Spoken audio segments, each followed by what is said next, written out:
Chapter 56, Holy Grail 13, Lost Kids. Chapter text Lost Kids. Jerry Sullivan was one of the minor talents that made up the majority of the British magical population. About my age, he'd never gone to Hogwarts. Most magical citizens didn't, after all, and it was easy to forget that when you were enmeshed in the Hogwarts to ministry pipeline. I needed to make more contacts among normal people. You know, people that could bend and break the laws of physics, but hadn't been sent to an expensive boarding school to do it. The guy was short and kind of shifty looking, with thin brown hair and a perpetual squint, even in the dim light of the leaky cauldron where Moody and I were interviewing him. Just looking at him, you wouldn't be surprised to hear he was the stock boy for Borgin and Burke's. Well, he had been until he'd been fired for walking off with stock, namely Tom Riddle's diary. It had just been sitting around for over a year, he explained. Nobody seemed to know what it was, other than that it had come in with a load of other stuff. It wasn't even in the catalogue, just a little old blank book. I thought it had been included by mistake, but it said T.M. Riddle on the back. I thought that was some old Muggle company or something. And my baby brother, he's a funny kid. Likes jokes and puzzles and riddles. Thought it would be good for him to write his own stuff he made up in. Just a little stocking stuffer for last Christmas. And now he's run off, Moody confirmed. Jerry nodded sadly. I told him my boss was suddenly looking for that book I gave him, and I needed it back. Told him I'd get him a replacement. He said he'd get it, but he slipped out of his room with a bag of his stuff. I turned that room upside down, and the book was gone, too. He sighed. I had to come clean with Borgin, and that was me, fired. Never seen the old man so mad. My godmother had passed that along, which was why we were meeting with Jerry. It had taken until a month after Christmas for Borgin to finally put enough pressure on his employees that the guy had fessed up to walking off with the book. At least he wasn't a Death Eater, but giving it to a little kid may have been worse. You didn't notice it was a dark magic item? I asked. He shook his head. You have to understand, I'm around all kinds of magic items all day in the shop. It's like a fish don't know what water is in it. They didn't pay me as a procurer. Those blokes gotta have keen magic senses. I'm just a stockboy. I'm barely good enough with a wand to do household charms, honestly. Don't even know any of those fancy detection spells. Moody asked, had he been acting weird? Maybe, the boy shrugged.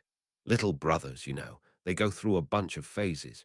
He spent more time in his room this last year, I think. Stopped trying to be a funny guy.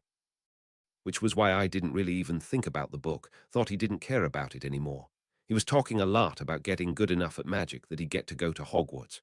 And he's 10, I confirmed. Right, here's a picture. Name's Oscar. He slid the photo over. It was an animated magical photo of a young boy that looked very similar to his big brother. Did he steal a wand? I asked, having a thought. Jerry blinked and said, Mum hasn't been able to find hers. We didn't think it was Oscar because he doesn't know how to use one yet. Do you think he took it? Moody picked up where I was going with it and asked, and had he asked you to bring anything else home from the store, asked to go in with you? He nodded. Now that you mention it, yeah. He was taking a sudden interest in my job. Thought it was just about getting better at magic. I never took him in, though. Borgin would have gone spare, a kid in the back. He sighed. This isn't just about him wanting to keep the diary, is it? We don't really know yet, I lied. Did you bring some of his hair for the tracking charm? Jerry shook his head and apologized. I couldn't find anything around the house. He took his comb with him, and there weren't even any fallen hairs around his room. It was almost like he was cleaning it up on purpose. Mum used to have his baby teeth and a lock of hair in a keepsake's box, and those were gone too. Hell's bells, I swore. I guess you're going to have to give us a full breakdown of places he knows. The interview took another quarter hour after that, having to figure out the details to hunt a runaway the old-fashioned way. After Jerry had gone, Moody grumbled, I don't know why he didn't just change hosts. The diadem jumped from Pince to Lockhart, right? Why make a long-term plan with a 10-year-old? I theorized.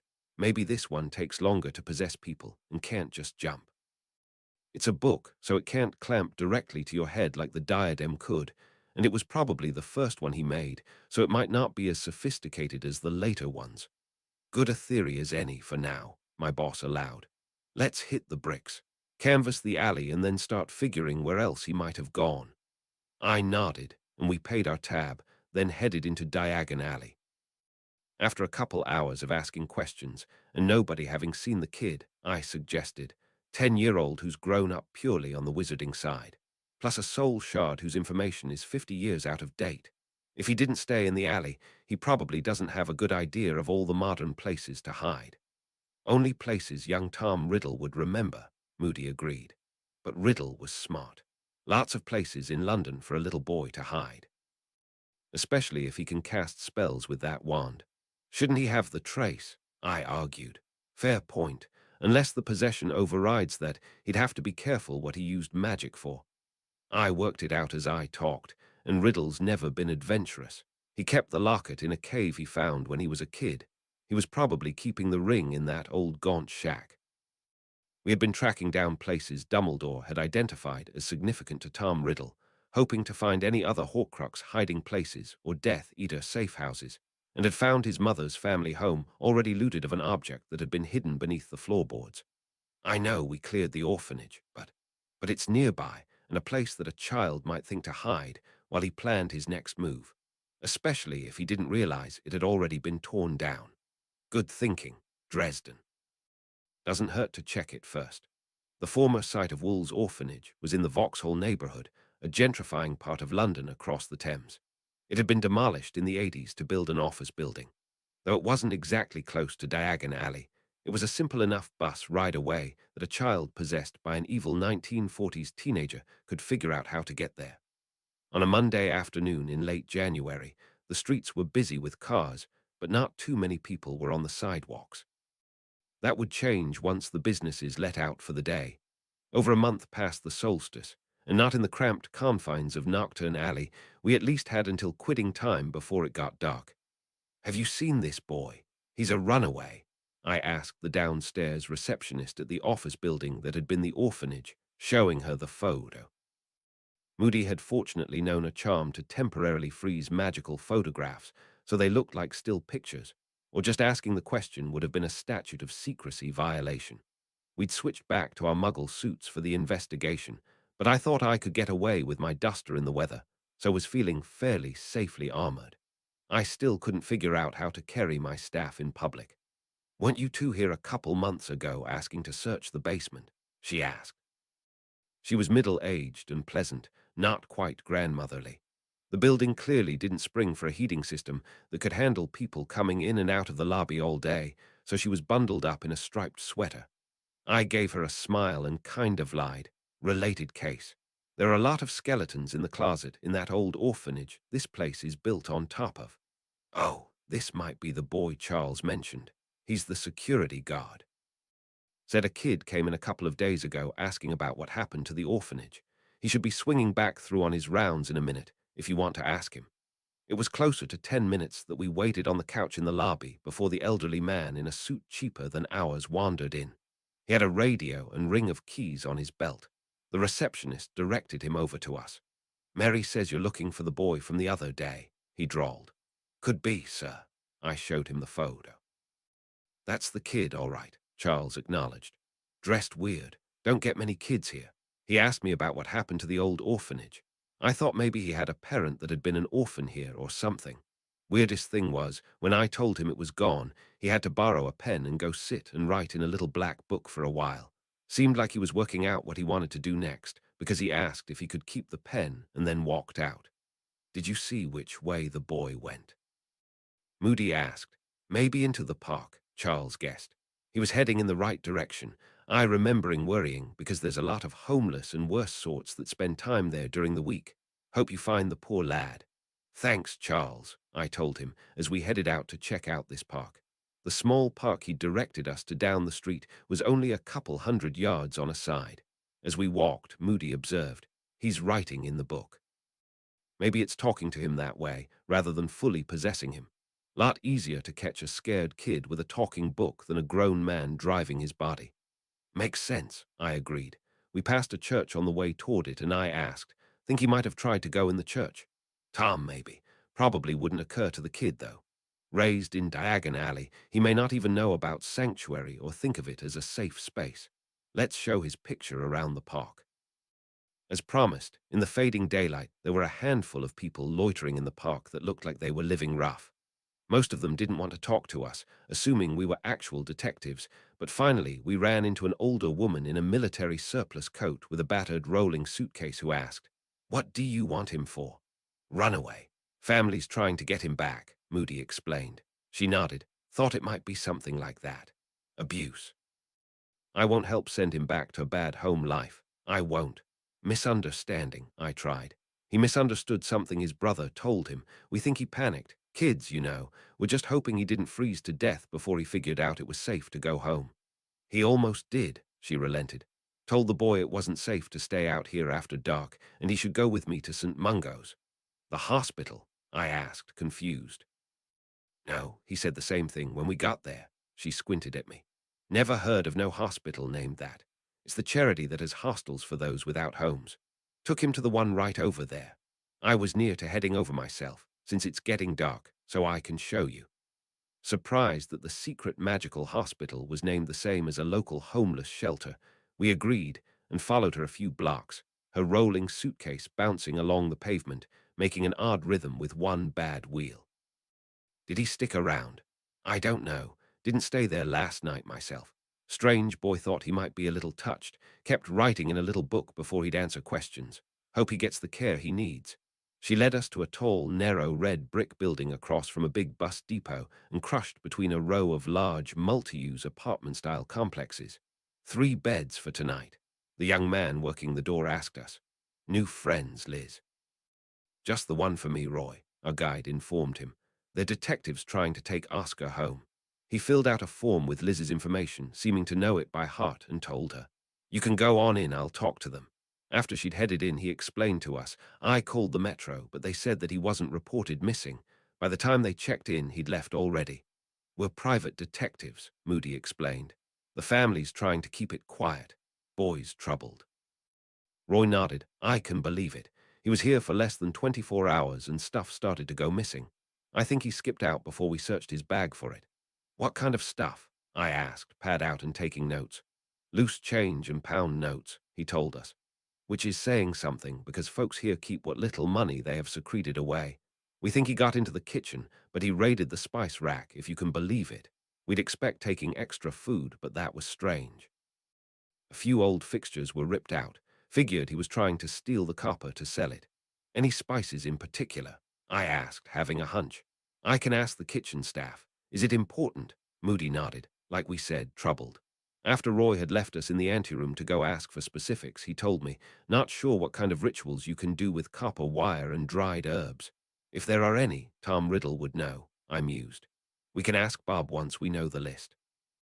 After Roy got back with the list of missing spices and other items, we left him my phone number in case they spotted Oscar, and headed out.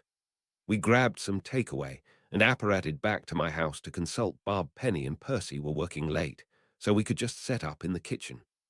"Snake empowerment," Bob eventually settled on, after we discussed what was missing, and he filtered down the various rituals those would be used in. The other rituals that include copper and those herbs would also require pretty rare components, unless you think the kid can get phoenix tears or nundu venom on short notice. Number snake empowerment fits, Moody figured. We know you know who likes snakes. What does it empower the snake to do? This one is pretty simple.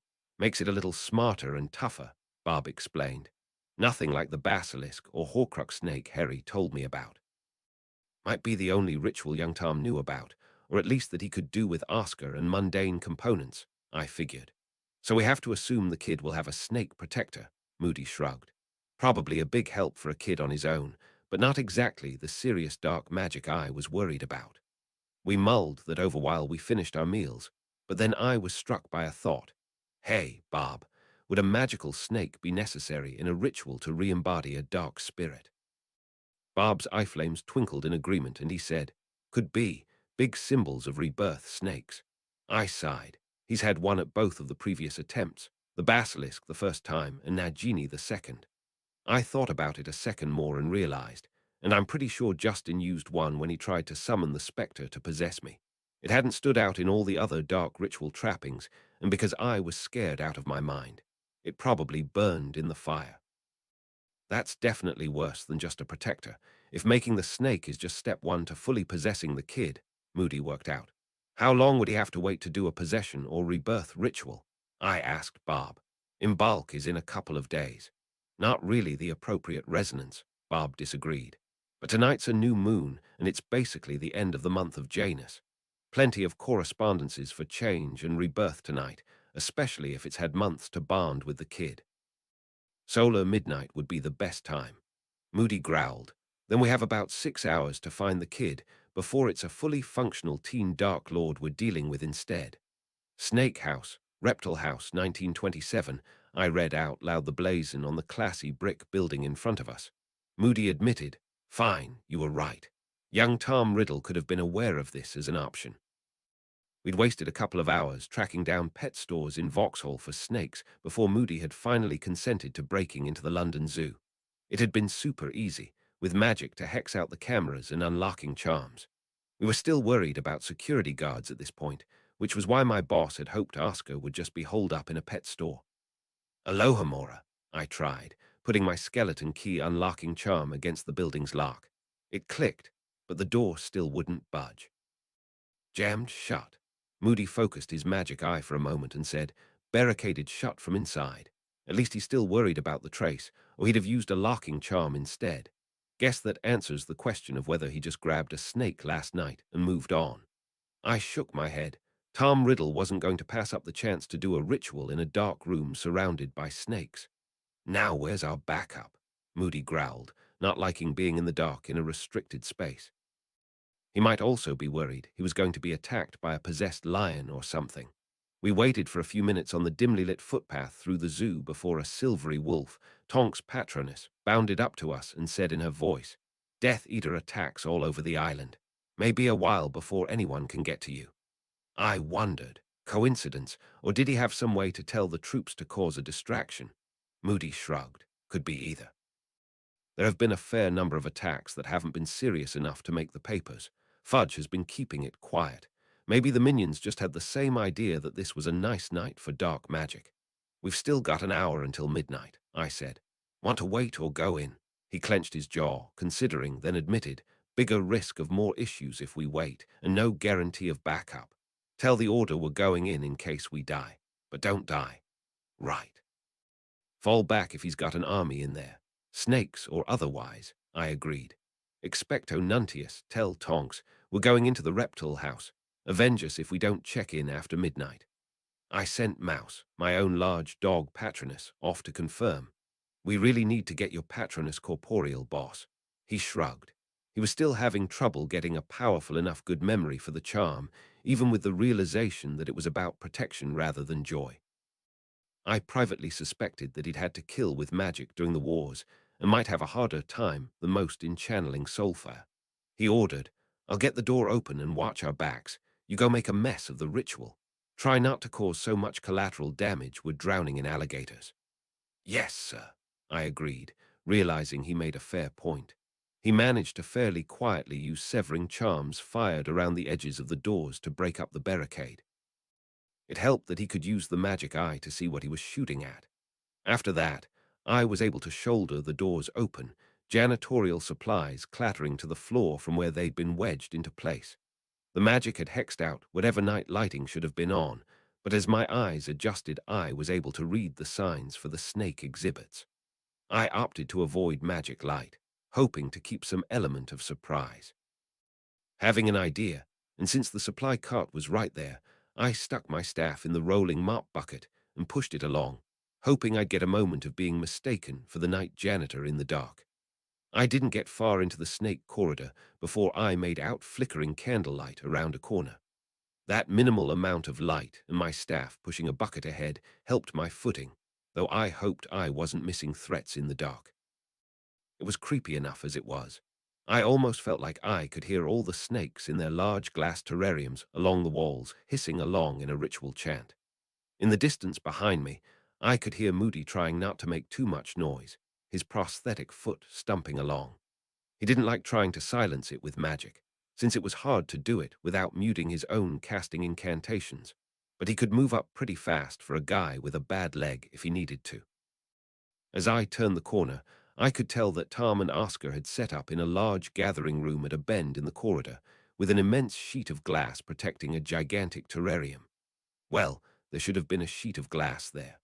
From the lack of reflection in the candlelight, I could tell it had been smashed out. Its likely inhabitant, a tremendous boa constrictor, lay in a ring around the candles and the unconscious body of Oscar Sullivan. And a partially translucent, dark-haired young man in Hogwarts robes stood off to the side, watching and waiting. "Oi, you kids can't be in here," I shouted in my best Cockney accent. It wasn't very good. My ruse paid off as the phantom Tom Riddle pleaded. "Sir, thank goodness. My friend was bitten by a snake. You have to help." The boa constrictor reared up along with this declaration, which probably would have made a real janitor miss that Tom was lining up a wand shot. I managed to deftly step out of the way of his nonverbal curse and kicked the rolling bucket toward the snake. It splashed soapy water as it tipped over the creature's bulk, putting out several of the candles. "Oh, kid, underage magic. You're going to get a letter," I marked. "Wizard," the shade of Tom Riddle realized, seeing my staff for what it was, and then hissing a command at the snake. Parseltongue was so weird. The immense constrictor quickly reared up into my line of fire, and Tom pointed his wand at Oscar's incapacitated body. "Not one more step, or the boy dies." "That's the plan anyway, though, right?" I asked, taking a defensive stance so I could get a shield up if he shot at me or the snake leaped. "We actually thought that you'd be permanently possessing poor Oscar. Didn't figure on draining him to manifest a new body." "You seem remarkably informed." The boy raised an eyebrow. He had the cultured air and smooth looks of someone used to using charm as much as fear to get what he wanted. "Tell me, why have you been hunting us?" "I just desperately wanted to meet the young Tom Riddle. You know, when he still had a nose," I marked. I could see he didn't understand, so I explained. "Adult, you lost his. One too many rituals with a snake. Very shiny, scaly skin, though. Quite the fashion statement." "Where is my primary?" he demanded. "About to go on to the hereafter after I get this last Horcrux," I lied. "You were going to make 6 right, so your soul was in 7 pieces." I counted off. Ravenclaw's diadem, Gaunt's ring, Sirius Black, Nagini the snake, Slytherin's locket, and now this little diary. That makes them all, yeah. He looked increasingly upset as I listed them off and gasped. "Why would I turn a black into a Horcrux? You might not have meant to make that one, to be fair." "So you're saying your soul is actually in 8 parts. Good news that this isn't the last one, but bad arithmancy." His good looks twisted into the sneer I was getting used to from Voldemort, and he said, "Who are you, so that I might know who I've destroyed?" "You can call me Ash Nerd Redry." He blinked, trying to reason that out, and I helped. "Sorry, I have more middle names than you, so I used just the 2 parts. It's no dumber of an anagram than I am Lord Voldemort." "Or had you not worked that dumb piece of wordplay out yet at your age, Tom Marvolo Riddle?" "Die," he yelled, casting some admittedly vicious curses for a 17-year-old and causing the snake to leap at me. The spells splashed against my shield, not actually at full power through a half-physical form and a mismatched wand, and the snake took a cutting curse that decapitated it, courtesy of Moody, who'd taken up position down the hall while I engaged the villain in conversation. See, I have lots of reasons for mouthing off to the bad guys. I'll give the guy credit. If he'd been fully corporeal and had a better wand, I would have had trouble with him. He was only a couple of years younger than me at the age of the Horcrux, and clearly knew just a whole swath of nasty spells. But he was just a phantom. He didn't have a good focus, and he probably didn't actually get nearly as much practice fighting as I'd had until he was a full adult.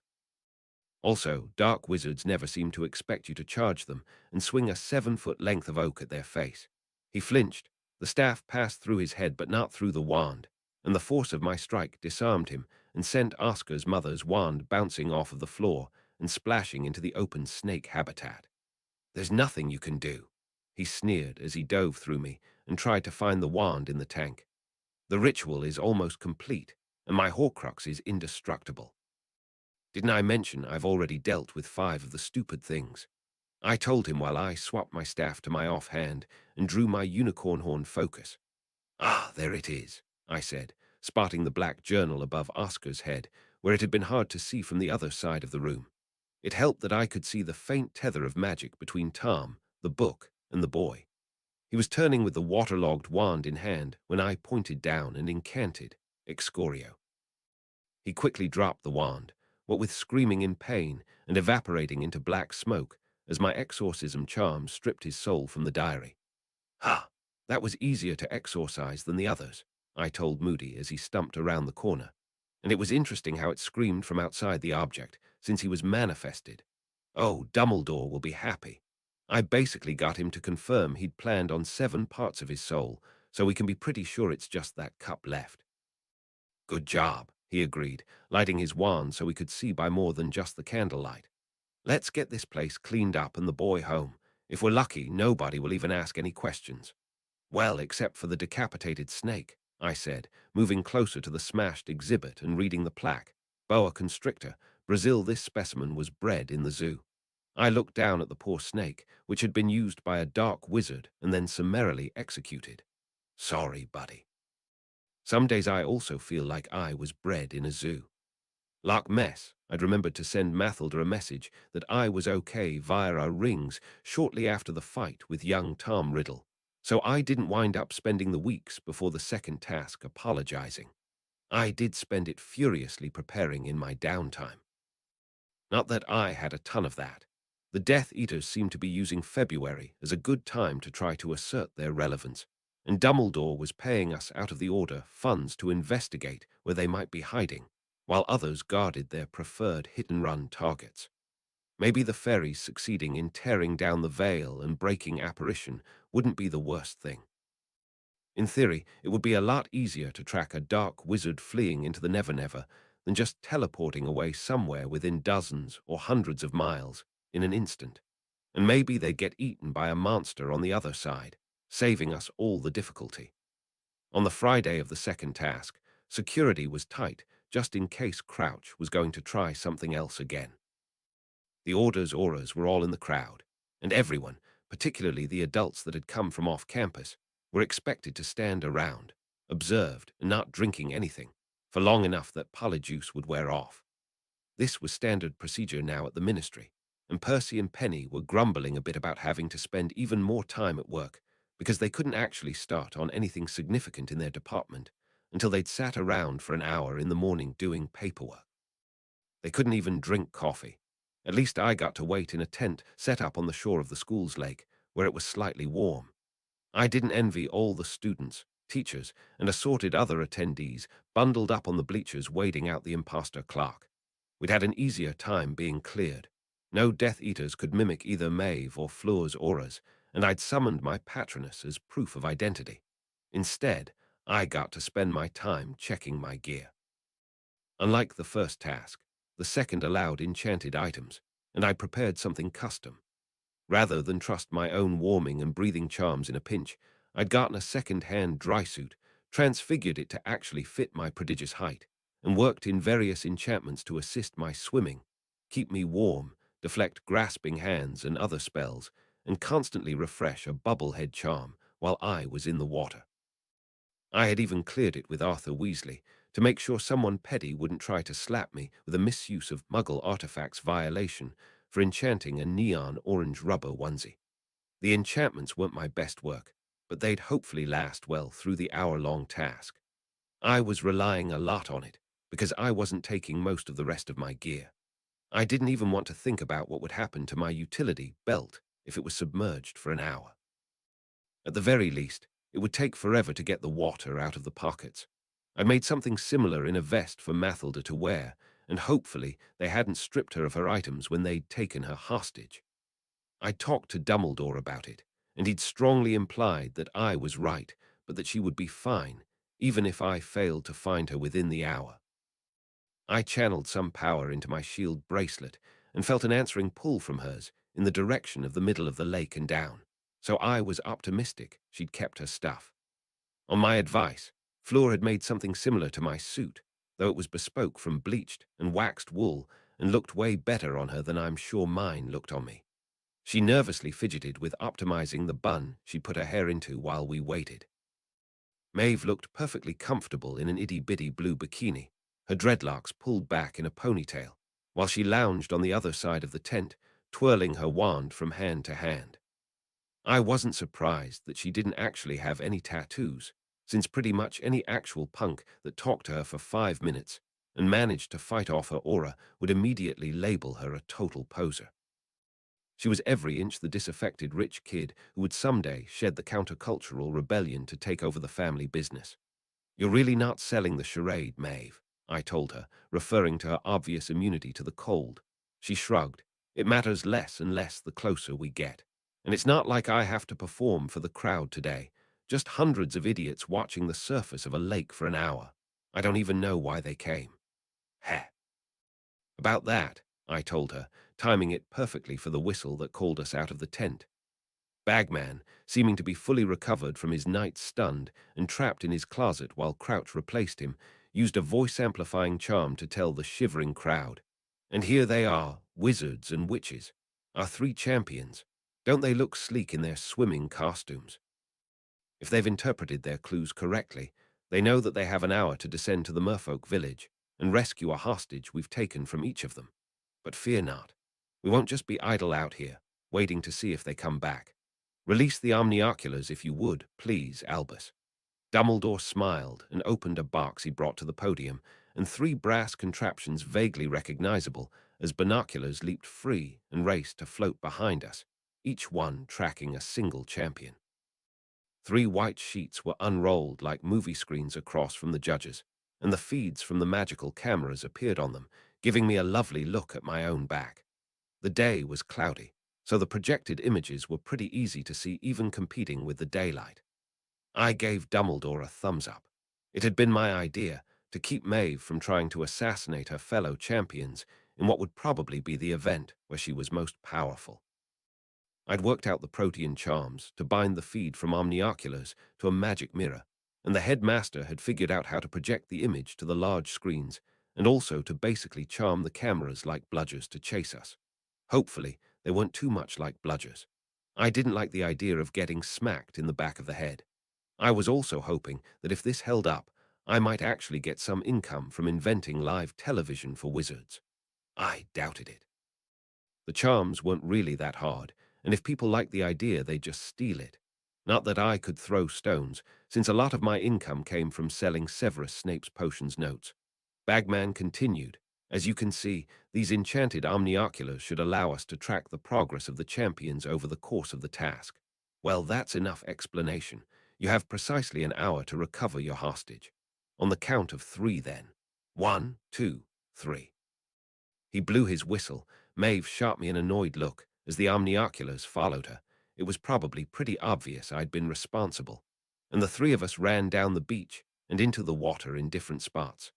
My suit's enchantments kicked in as soon as I hit the water, but it was still brisk. There was only so much warming charms could do against a Scottish mountain lake in February. Most importantly, a bubble of breathable air appeared around my head. I glanced over and saw Fleur cast a similar bubble, while Maeve seemed to grow gills and fins. She was probably trying to sell the idea that she'd taken gillyweed, rather than simply adapting naturally to the frozen depths as part of her fairy mantle. I wondered if she'd have as easy of a time in tropical waters in the middle of summer.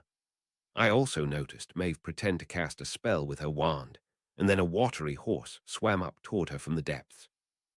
I wondered if it was a hippocampus or a kelpie. Either way, it was probably Fae. Importantly, she rode it off toward the depths rather than using it to attack us.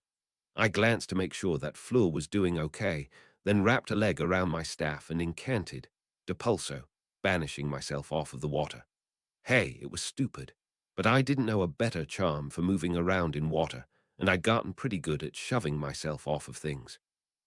I was also doing a lot of kicking to swim, but I could manage a banishment burst every 20 or 30 seconds without getting too exhausted. It was only a few minutes before I needed to light my ring to see more than 10 feet away, the lake already murky even before the overcast morning. Between my explosive propulsion and light, I seemed to be scaring away the fish in the lake. At one point, I thought I saw the undulating tentacles of the giant squid. A small squad of grindelows tried to erupt at me from a kelp bed, but they weren't fast enough. The one that managed to get its fingers around my leg simply slid off, my enchantments accounting for the potential attack. Mathilda had been very thorough about the potential threats in the lake. If I didn't already owe her for consenting to be a hostage, I definitely owed her for the research. Having a girlfriend who was an expert in magical creatures just kept paying off. Assuming that her bracelet hadn't been taken, I was moving unerringly toward her location, Lake Bottom disappearing in bursts of acceleration. I hadn't seen either Fleur or Maeve since we'd entered the water. I hoped Fleur was doing okay, and that Maeve hadn't already won. After what I assumed was around a quarter of an hour, I began to hear merfolk singing ahead of me. Soon, I started seeing evidence of their underwater village, stone dwellings, and tribal pictograms carved into rock. The fish-tailed creatures came into view shortly thereafter, armed with spears and singing as they waited for the champions. I hadn't seen one up close before, but I didn't know what was more embarrassing, that sailors had mistaken them or manatees for beautiful women.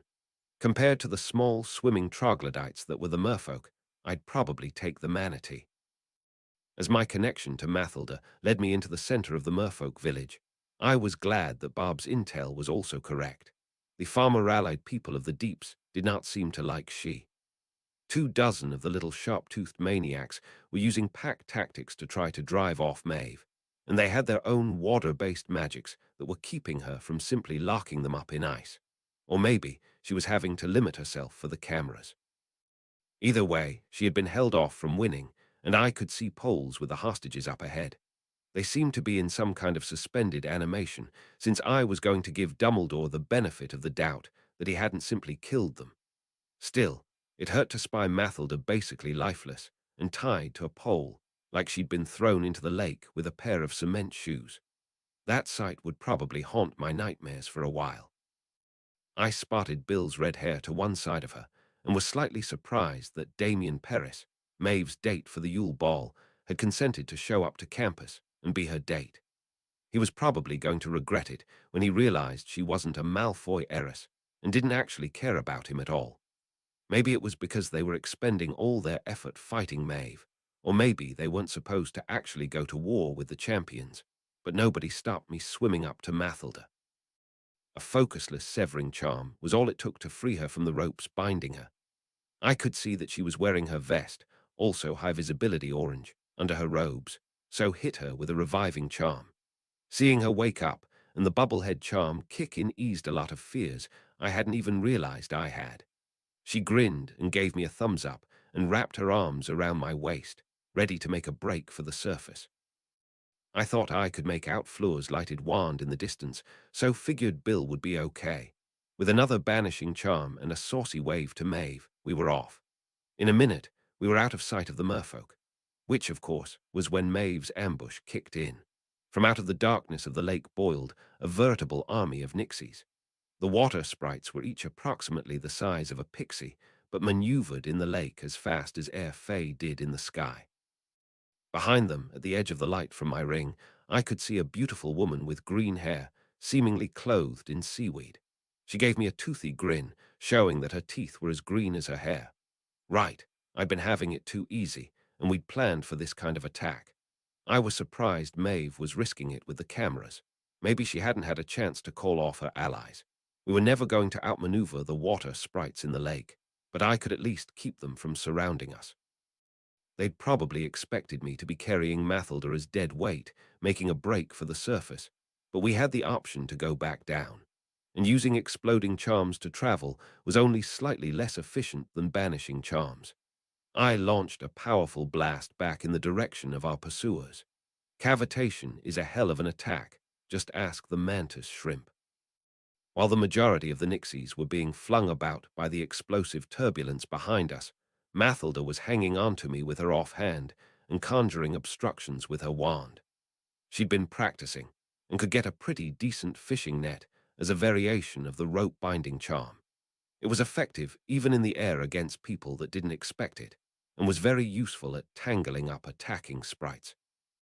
Hopefully the camera was getting good footage, and not just Mathilda casting at something off camera as it focused on the back of my fleeing head.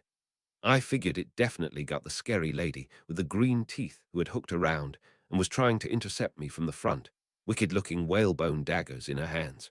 I was using up a lot of power for propulsion and didn't exactly want to get in an underwater spell duel with a strong swimmer. So I didn't.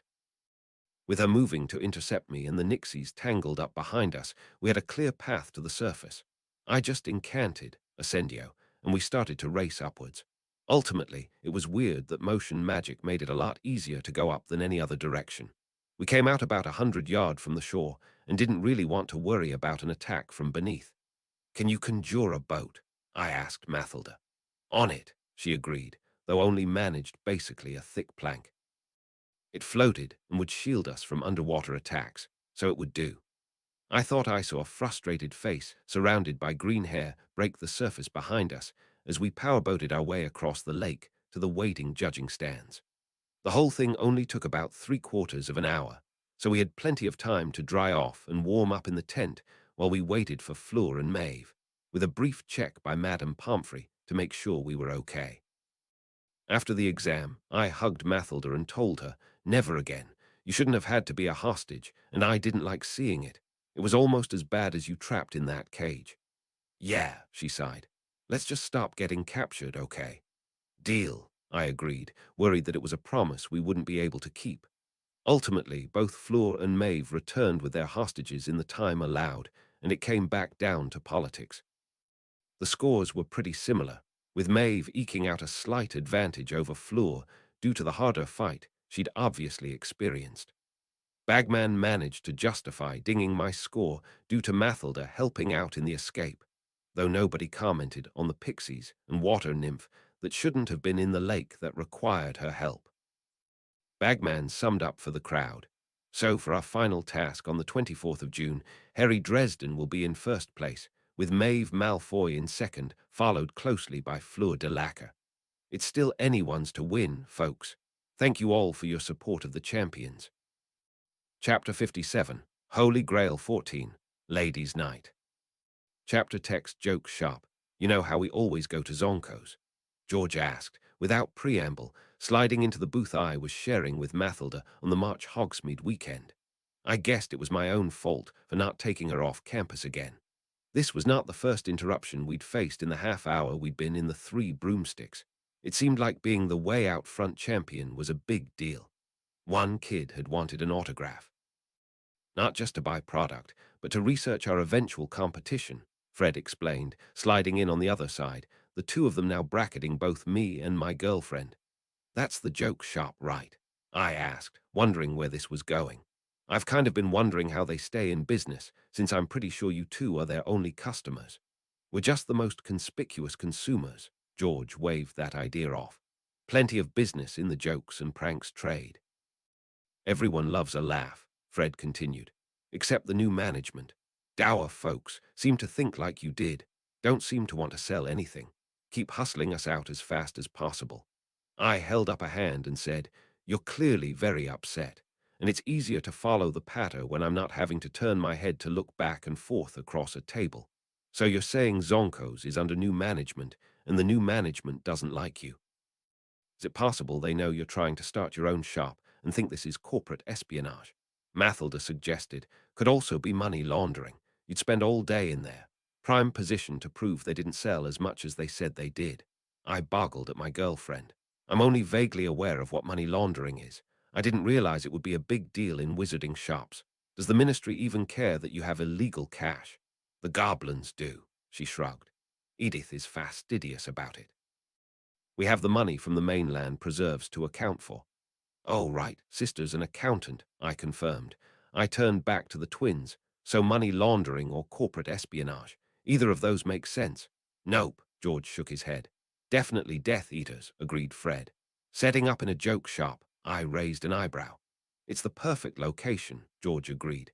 "Centrally located, lots of enchanted items to mask magical signatures, and a room full of ready-made disguises," Fred finished. "I didn't realize wizards went in for costumes," I said. "I've always been at Hogwarts for Halloween, though. It's about as popular as buying jokes," Mathilda grinned. "That doesn't actually narrow it down based on the previous information I asked. Is there any particular reason you think they're Death Eaters?" "Overheard them while doing corporate espionage," George shrugged. "We borrowed Ron's cloak. The anti-disillusionment wards were the first clue." I nodded. "Can't argue with that. And it terrifies me that you two have figured out disillusionment. So, want me to call in Tonks and the rest of the auras we like?" We may already have tried that. They don't believe us anymore. Justified, to be fair. We really have the whole boy who cried Nundo thing going on. We worked at it, got a few real successes over the years. So we need them to actually start something for real proof. And Death Eaters love trying to curse Harry Dresden in the face, Fred finished. I glanced over to Mathilda for permission, and she sighed and said, "Nobody die, okay? Let's be careful about it. And tomorrow we're going to see a movie."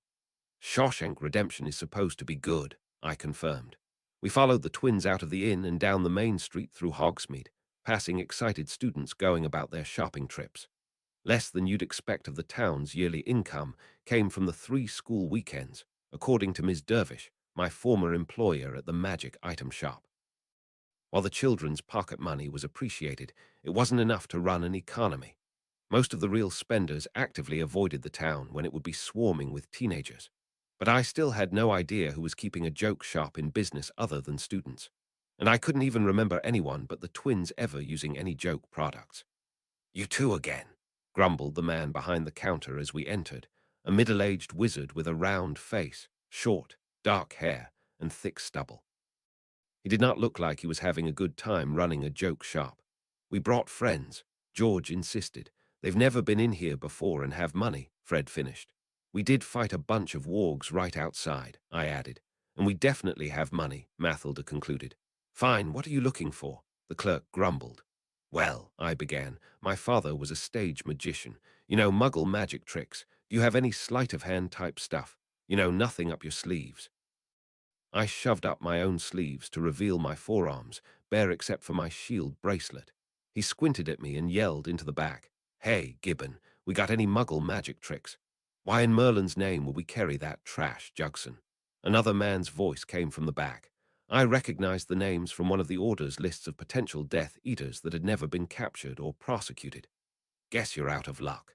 Anything you can see, you can buy," the guy going by Jugson grunted. "But you didn't even show me your sleeves," I insisted. "Yeah, nothing up ours either." Fred got in on the act, rolling up his sleeves. "I do have something up mine." George revealed that he had a wristband with various potion globes affixed. "Bought most of it here." "Nothing up my sleeves either," Mathilda concluded, showing off her own bracelet and bare wrists. I looked hard at the guy. "Your turn. Otherwise, I'll assume your sleeves are just full of cool magic tricks you refuse to sell to us. I'll have to report you to the Hogsmeade Business Council. You know, it's very rude to ask people to roll up their sleeves," the guy said. Fred shrugged. "Only Death Eaters think that." George added, "Or people with a terrible skin rash." "That's it, bad acne. Now buy something or get out," Jugson growled at us. "Oh, well, the twins are pretty good at skin care charms," I suggested. "We'd have to be," Fred agreed. "All the jinxes we've had to clear up," George gestured at his freckled but acne-free face. "I'm done with you. Out." Jugson pointed at the door with his left arm, sleeve down. "Defindo," I took the opportunity, waving my hand and cutting open his sleeve so it fell open. Fortunately for not creating a legal incident, he was definitely a marked Death Eater. "Oh yeah, that is some gnarly acne you got there. Buddy looks like a snake and skull." He attacked.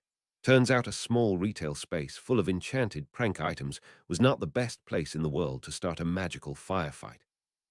My bad. It was utter chaos. I dodged Jugson's first curse, and it hit a display of fanged frisbees, which began swooping around the shop. He put up a shield against Mathilda's stunner and sent it into a pile of frog-spawn soap, baby tadpoles showering across the room. "Not the dung bombs," Gibbon yelled, as Fred and George started lobbing them into his face as he exited the back room. It was a much stinkier fight after that. In an open combat space with time to prepare, Jugson and Gibbon might have given me a challenge. With Mathilda backing me up, I'd have only given them short odds. With Fred and George Weasley in the shop that was basically their second home, finally getting licensed to go crazy flinging prank items, it was over quickly. All 6 of us were many different colors and sprouting weird appendages by the end, but it was over quickly. Fortunately for any potential encounters with auras upset, that we'd basically assaulted 2 business proprietors and trashed their shop. Tonks was first on the scene. Remus was backing her up, so I assumed they were just on their own Hogsmeade date, though she did have her aura robes on. She was probably the only aura that would volunteer to be around for security in the chaos that was the school weekend. Once she'd helped us reverse some of the prank damage so she could interview us without laughing, she opined, "I think your capture rate for Death Eaters is higher than anyone in the Aura department at this point, Dresden."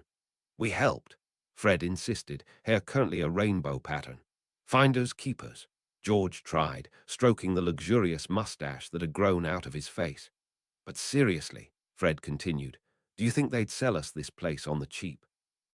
"I guess we couldn't buy it until next year, and we need to secure funding." George tugged at his mustache in thought. "Let's just get these guys arrested first." Tonks stopped them. "They attacked you, right, after you discovered they were up to a conspiracy in town?" "Basically," I shrugged. "Probably not worth mentioning at this juncture that we provoked Jugson. He did throw the first spell. Think they'll be able to claim they were just humble businessmen?" She shook her head. "After the Auras got killed and all the attacks lately, we're finally able to treat them the way we ought to. Anyway, I'll get them booked, and you four get back to your weekend. I know how to get in touch with you if I have follow-up. Fred, George, I know I can't figure out what you started with in your pockets, but don't get in the habit of stealing merchandise from crime scenes, okay?" "Yes, ma'am." They saluted in unison and headed out. Tonks looked apologetically at Remus. "Sorry, honey, I have to work." He smiled. "I'll help you move the bodies." Mathilda chortled. "See, Harry, we're not the only ones. Tonks and Lupin also know what's important in a relationship." Birthday presents Bob's skull was practically quivering with excitement on my dresser as Mathilda and I got ready for our night out. We put up the muffling charm, since Penny, Alexis, and Tonks were getting ready next door in Penny's room. "Explain it to me." "Thoroughly," Bob ordered, voice tinged with anticipation. I sighed and tried to be as efficient as possible. Tonks got some intel out of the guys we arrested a couple of weeks ago. There's a popular muggle club that the younger Death Eaters like to go to and mind control pretty girls to go home with them. It's really gross. But as long as they show backup memory wiped instead of dead, the Aura department isn't making it a priority. "I hate fudge," Mathilda added from the closet. "We need to elect someone else." "So," I continued, "since the Aura department is still short-handed and doesn't have many girls to go undercover anyway, Tonks got permission from Kingsley and the Longbottoms to run a sting with Order members. There aren't a lot of them that can get into a popular nightclub on Ladies' Night, either. Molly Weasley and Emmeline Vance are fun," Mathilda said, "but they're not exactly the clientele." "Right, so Tonks is taking Penny and Alexis and convinced Dumbledore to let Thilda leave school for her birthday as long as it was Order business. Hester Jones will be around as backup too. And," I summed up, "this would have been a perfectly competent group of young witches, ideally suited to fighting Death Eaters. So I would have been more than happy to tell them all to have a fun girls' night, and I'd see them tomorrow." "Except," Bob prompted, "except it's my birthday," Mathilda said, stepping out of the closet. She looked great, even dressed for the cold weather that was still hanging around at the end of March, little black dress over red tights. "I want to see my friends, but I also want to hang out with my boyfriend, plus he's a good luck charm." I sighed. Tonks is convinced that me and Mathilda both being around basically guarantees they'll catch some Death Eaters. They haven't had much luck when we weren't around, but I'm still not sure why I have to. "Do you want to wait in line all night?" she asked. "I could confound the bouncer," I argued. "The Death Eaters would recognize you," she countered. "I could Polyjuice as a different guy," I insisted. "I don't want to go with a different guy. Plus, you'd still stand out. The Sting is a group of girls." Bob laughed. "Mathilda Grimblehawk, this is the best present you could have gotten me for your birthday. In recompense, I'm at your study disposal for all of your Easter break." I sighed. As much as I was not interested in being Bob's payment, that horse was long after the barn given how much we'd let him watch in our bedroom. "Might as well go ahead, babe," Mathilda suggested. "You need to get dressed." I kept telling myself it was just an undercover operation, and a way to amuse some of my best friends, who happened to be girls that wanted a girls' night. No need to be embarrassed. Plus, I'd threatened them with the Weasley twins if this got out. I straightened the bathrobe I was wearing and reached over to grab one of the vials of polyjuice. Penny and Tonks had been able to requisition several hours' worth, since their departments had been brewing it to try to come up with a better way to detect when it was in use. I uncorked the vial. The smell reminded me of soccer balls and cherry blossoms. Tonks had promised she'd selected the donor from a pretty but Amazonian woman she'd found at a gym. She'd gotten someone tall because too much height change, and I'd barely be able to figure out how to walk. I hadn't really wanted to question her on the ethics of basically stealing some random muggle's appearance and duplicating her id for undercover work. As a metamorph magus, she probably did stuff like that all the time. Down the hatch, Haley, Bob cackled. Bob, you're being insufferable, Mathilda told him, and he quieted his laugh down a bit. But that is a good cover name. Letting my feeling of annoyance override my embarrassment, I just threw back the potion. I wasn't a stranger to human transfiguration, but it was different with the potion. Streamers of writhing magic exploded through my body from where the liquid hit my stomach, making my entire being feel like molten tallow, swiftly pulling inwards like I was poured into an invisible mold. It was more painful than transfiguration, and I wondered whether Crouch was a masochist, as often as he'd been doing this. After a few moments, it blissfully ceased. I asked, in a voice suddenly much too high, did that look as weird as it felt? It was not particularly sexy, no, Bob admitted. I opened my eyes and stood up from the bed. My robe was now dragging on the floor, and Mathilda's face was much closer to mine than it usually was. Tall for a woman was not tall for me. Tonks had been right. The balance was really weird, and I was thankful she'd chosen someone that hadn't cost me even more height. Just being 6 feet tall was enough of an adjustment. I managed to not fall over when I went over to the closet mirror and got a look. It's so profoundly weird to look in a mirror and see someone else looking out. How does Tonks live her life like this? I asked. You going to make it? Mathilda asked, realizing that I was having a weird moment of existential dread. Do something to pull my mind off of the stranger in the mirror. The pretty athletic woman that couldn't possibly be me asked, full lips moving in a heart-shaped face framed by golden hair in a chin-length cut. At least I wouldn't have to figure out long hair. Shit.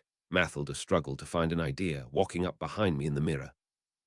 Permission to touch you. I nodded. I was not expecting her to reach around, put her hands on my chest and squeeze. It was her saying, honk, that did it. Between the alien sensation and the total absurdity of the situation, I broke down laughing. Bob, from over on the dresser, said dreamily, if you two make out, I won't ask for additional payment from either of you for a month. That would help normalize the situation. Strangely, I admitted, looking away from the mirror and down to my girlfriend. Even though the distance down was less than I was used to, it was important to my tattered sense of masculinity that it was down. Then let's pay the skull, she grinned, reaching up her right hand to pull me into a kiss.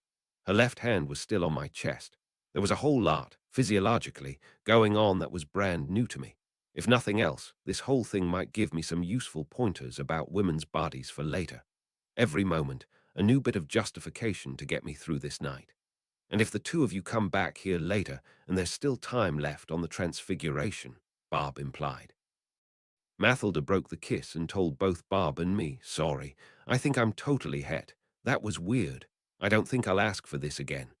She gave an apologetic smile and said, confirmation of my own sexuality for my birthday, and this will still be fun. I'll just remember you're still Harry in there. Plus, I get to play dress-up. Despite the enthusiasm, the ticking clock on my polyjuice supply kept her from really indulging in her fantasy of treating me exactly like a life-sized Barbie doll. None of her clothes or pennies would fit me, especially if the potion ran out before I could change back. To avoid an incredible Hulk situation, we settled on transfiguring some of my own clothes, so I could counterspell the transfiguration if I felt the polyjuice wear off. This had the side benefit of keeping her from getting too elaborate with the couture. Fortunately, we weren't culturally that far past grunge. I was assured a simple dress, leggings, and flats would do, even for a trendy King's Cross club, as long as we showed up in a big enough pack of pretty. The place we were going was really more of a set of rave warehouses turned trendy club anyway, so we didn't have to look like runway models, just impress the doorman. Nope. Mathilda ordered when I tried to take advantage of the loose dress to hide my utility belt. You'll ruin the lines. At best, they'll think you're a drug dealer. You can take your bag of holding. How have you had time to figure all this stuff out for what's acceptable at Muggle nightclubs? I whined, mostly because I'd been fighting for years with my bag of holding to make sure nobody accused me of carrying a purse. Honestly, Tonks and Lexi briefed us. They've been going to clubs, on and off for months. I didn't realize they'd become such good friends, I admitted, moving my essential gear into the bag and transferring the small sheath that held my blasting rod to the strap. It would probably read as a holder for mace or something. Ministry lunch pals, she shrugged. I'm looking forward to graduating so I can be there too. The three of them are getting close. I feel a little left out. Hence, girls' night. I'm sorry, I told her. I didn't realize this meant so much to you. I'll shut up and take it like a well. Ha, you've got your bad jokes back. Let's do your makeup and hair. I got out of it with some simple beauty charms that, like the clothing, would revert with a counterspell. All that was left was to make some minor sizing adjustments to my old military surplus coat so I didn't freeze to death or look bad doing it. Is this punk? I think you may look like a rocker girl. We should check with Tonks. Let's get it over with, I nodded. I hid Bob back away in my trunk. I think he realized that I wasn't comfortable and avoided making any more comments. But I could see his eyes flickering with him thinking them. All that was left was to cancel the privacy charms and head downstairs, where we could hear the rest of the girls ready and waiting. The noise of three witches squeeing in delight was certainly an experience. I winced, since the potion-based transformation hadn't seemed to dull my excellent hearing. Maybe it was magical. Dresden, you look amazing, Tonks approved. Very rocker girl. Mathilda gave me a thumbs up at getting the vague fashion illusion right. Tonks herself had morphed to look like some red-haired woman that I'd never seen before, probably to go with whatever id she'd stolen, dressed not too dissimilarly from how I was done up. So 2 blondes, 2 brunettes, and a redhead walk into a club, she grinned. Is it weird? Penny asked, inspecting me from all angles. She'd gone with a lot cuter of a look than the rest of the group, wearing a low-cut fancy dress and classy jacket. I knew she'd been really enjoying having an income and cheap rent that allowed her to finally buy clothes that weren't totally bargain or second-hand. I'm enduring, I allowed. But yeah, it's super weird. Nobody make fun of Haley, okay? Mathilda asked, while conveying the name she'd decided I'd be going by that night. She's not loving it. I really appreciate the sacrifice. Dysphoria issues, Tonks asked, looking me in the eye and frowning. Let me know if it gets bad, okay? I have to morph into guys sometimes for undercover work, and I don't love it either. We don't need you having a panic attack. I think I'm okay. Just don't make me think too hard about it. Alexis was the only one rocking a miniskirt, and had gone full neon raver with her jacket and low-cut t-shirt. I could see her mentally putting away the jokes at my expense she'd been saving up, and just slapped me affectionately in the arm. When you're back to normal, I'm going to have all kinds of things to say about big, burly Harry Dresden, manly man. But thanks for doing this. I feel a lot better having you as backup. Now, let's go have a great time. I nodded. It was nice to have such good friends, even if they tended to mutually reinforce one another's amusing ideas until they became a whole thing. Let's go, I agreed. Loud music, fruity drinks, arresting Death Eaters. I was really most excited about the last part. If I could just hex some bad guys unconscious, the whole situation might be worth it. Ladies' night, my name, at least for the night, and mostly according to my stolen id, was Miriam Haley Joanne Ainsley. Conjure by it at your own risk. In fact, mention it ever again, and I'll make sure you are viciously pranked. Juice isn't that hard to come by, and payback is a bitch. Yes, in that night, so was I. Follow-up is right there. But after getting called a bitch twice on the walk to the club, I was ready to retire that word from my entire vocabulary. Just ignoring guys on the street that I didn't want to talk to appeared to require commentary every time. My friends thought I was an outlier for the sheer amount of comments I got in the short walk, but not much of one. At least the metaphorical and literal mile I was walking in someone else's shoes wasn't in heels, and I knew that it would end in under an hour as soon as I stopped renewing my Polyjuice exposure. Pro tip: downing a potions vial is pretty easy to hide in a club as long as you yell, "Shots!" right before drinking. When I saw Barty Crouch Jr. next, I was going to share that little bit of knowledge with him. You know, as fellow Polyjuice heads, it's what we like to be called, and you can't prove otherwise. The club was in the King's Cross Industrial District, which had several of its old train shipping warehouses converted into trendy rave spots, and was extremely close to the station we used to get to Hogwarts, and not that far from Diagon Alley in general.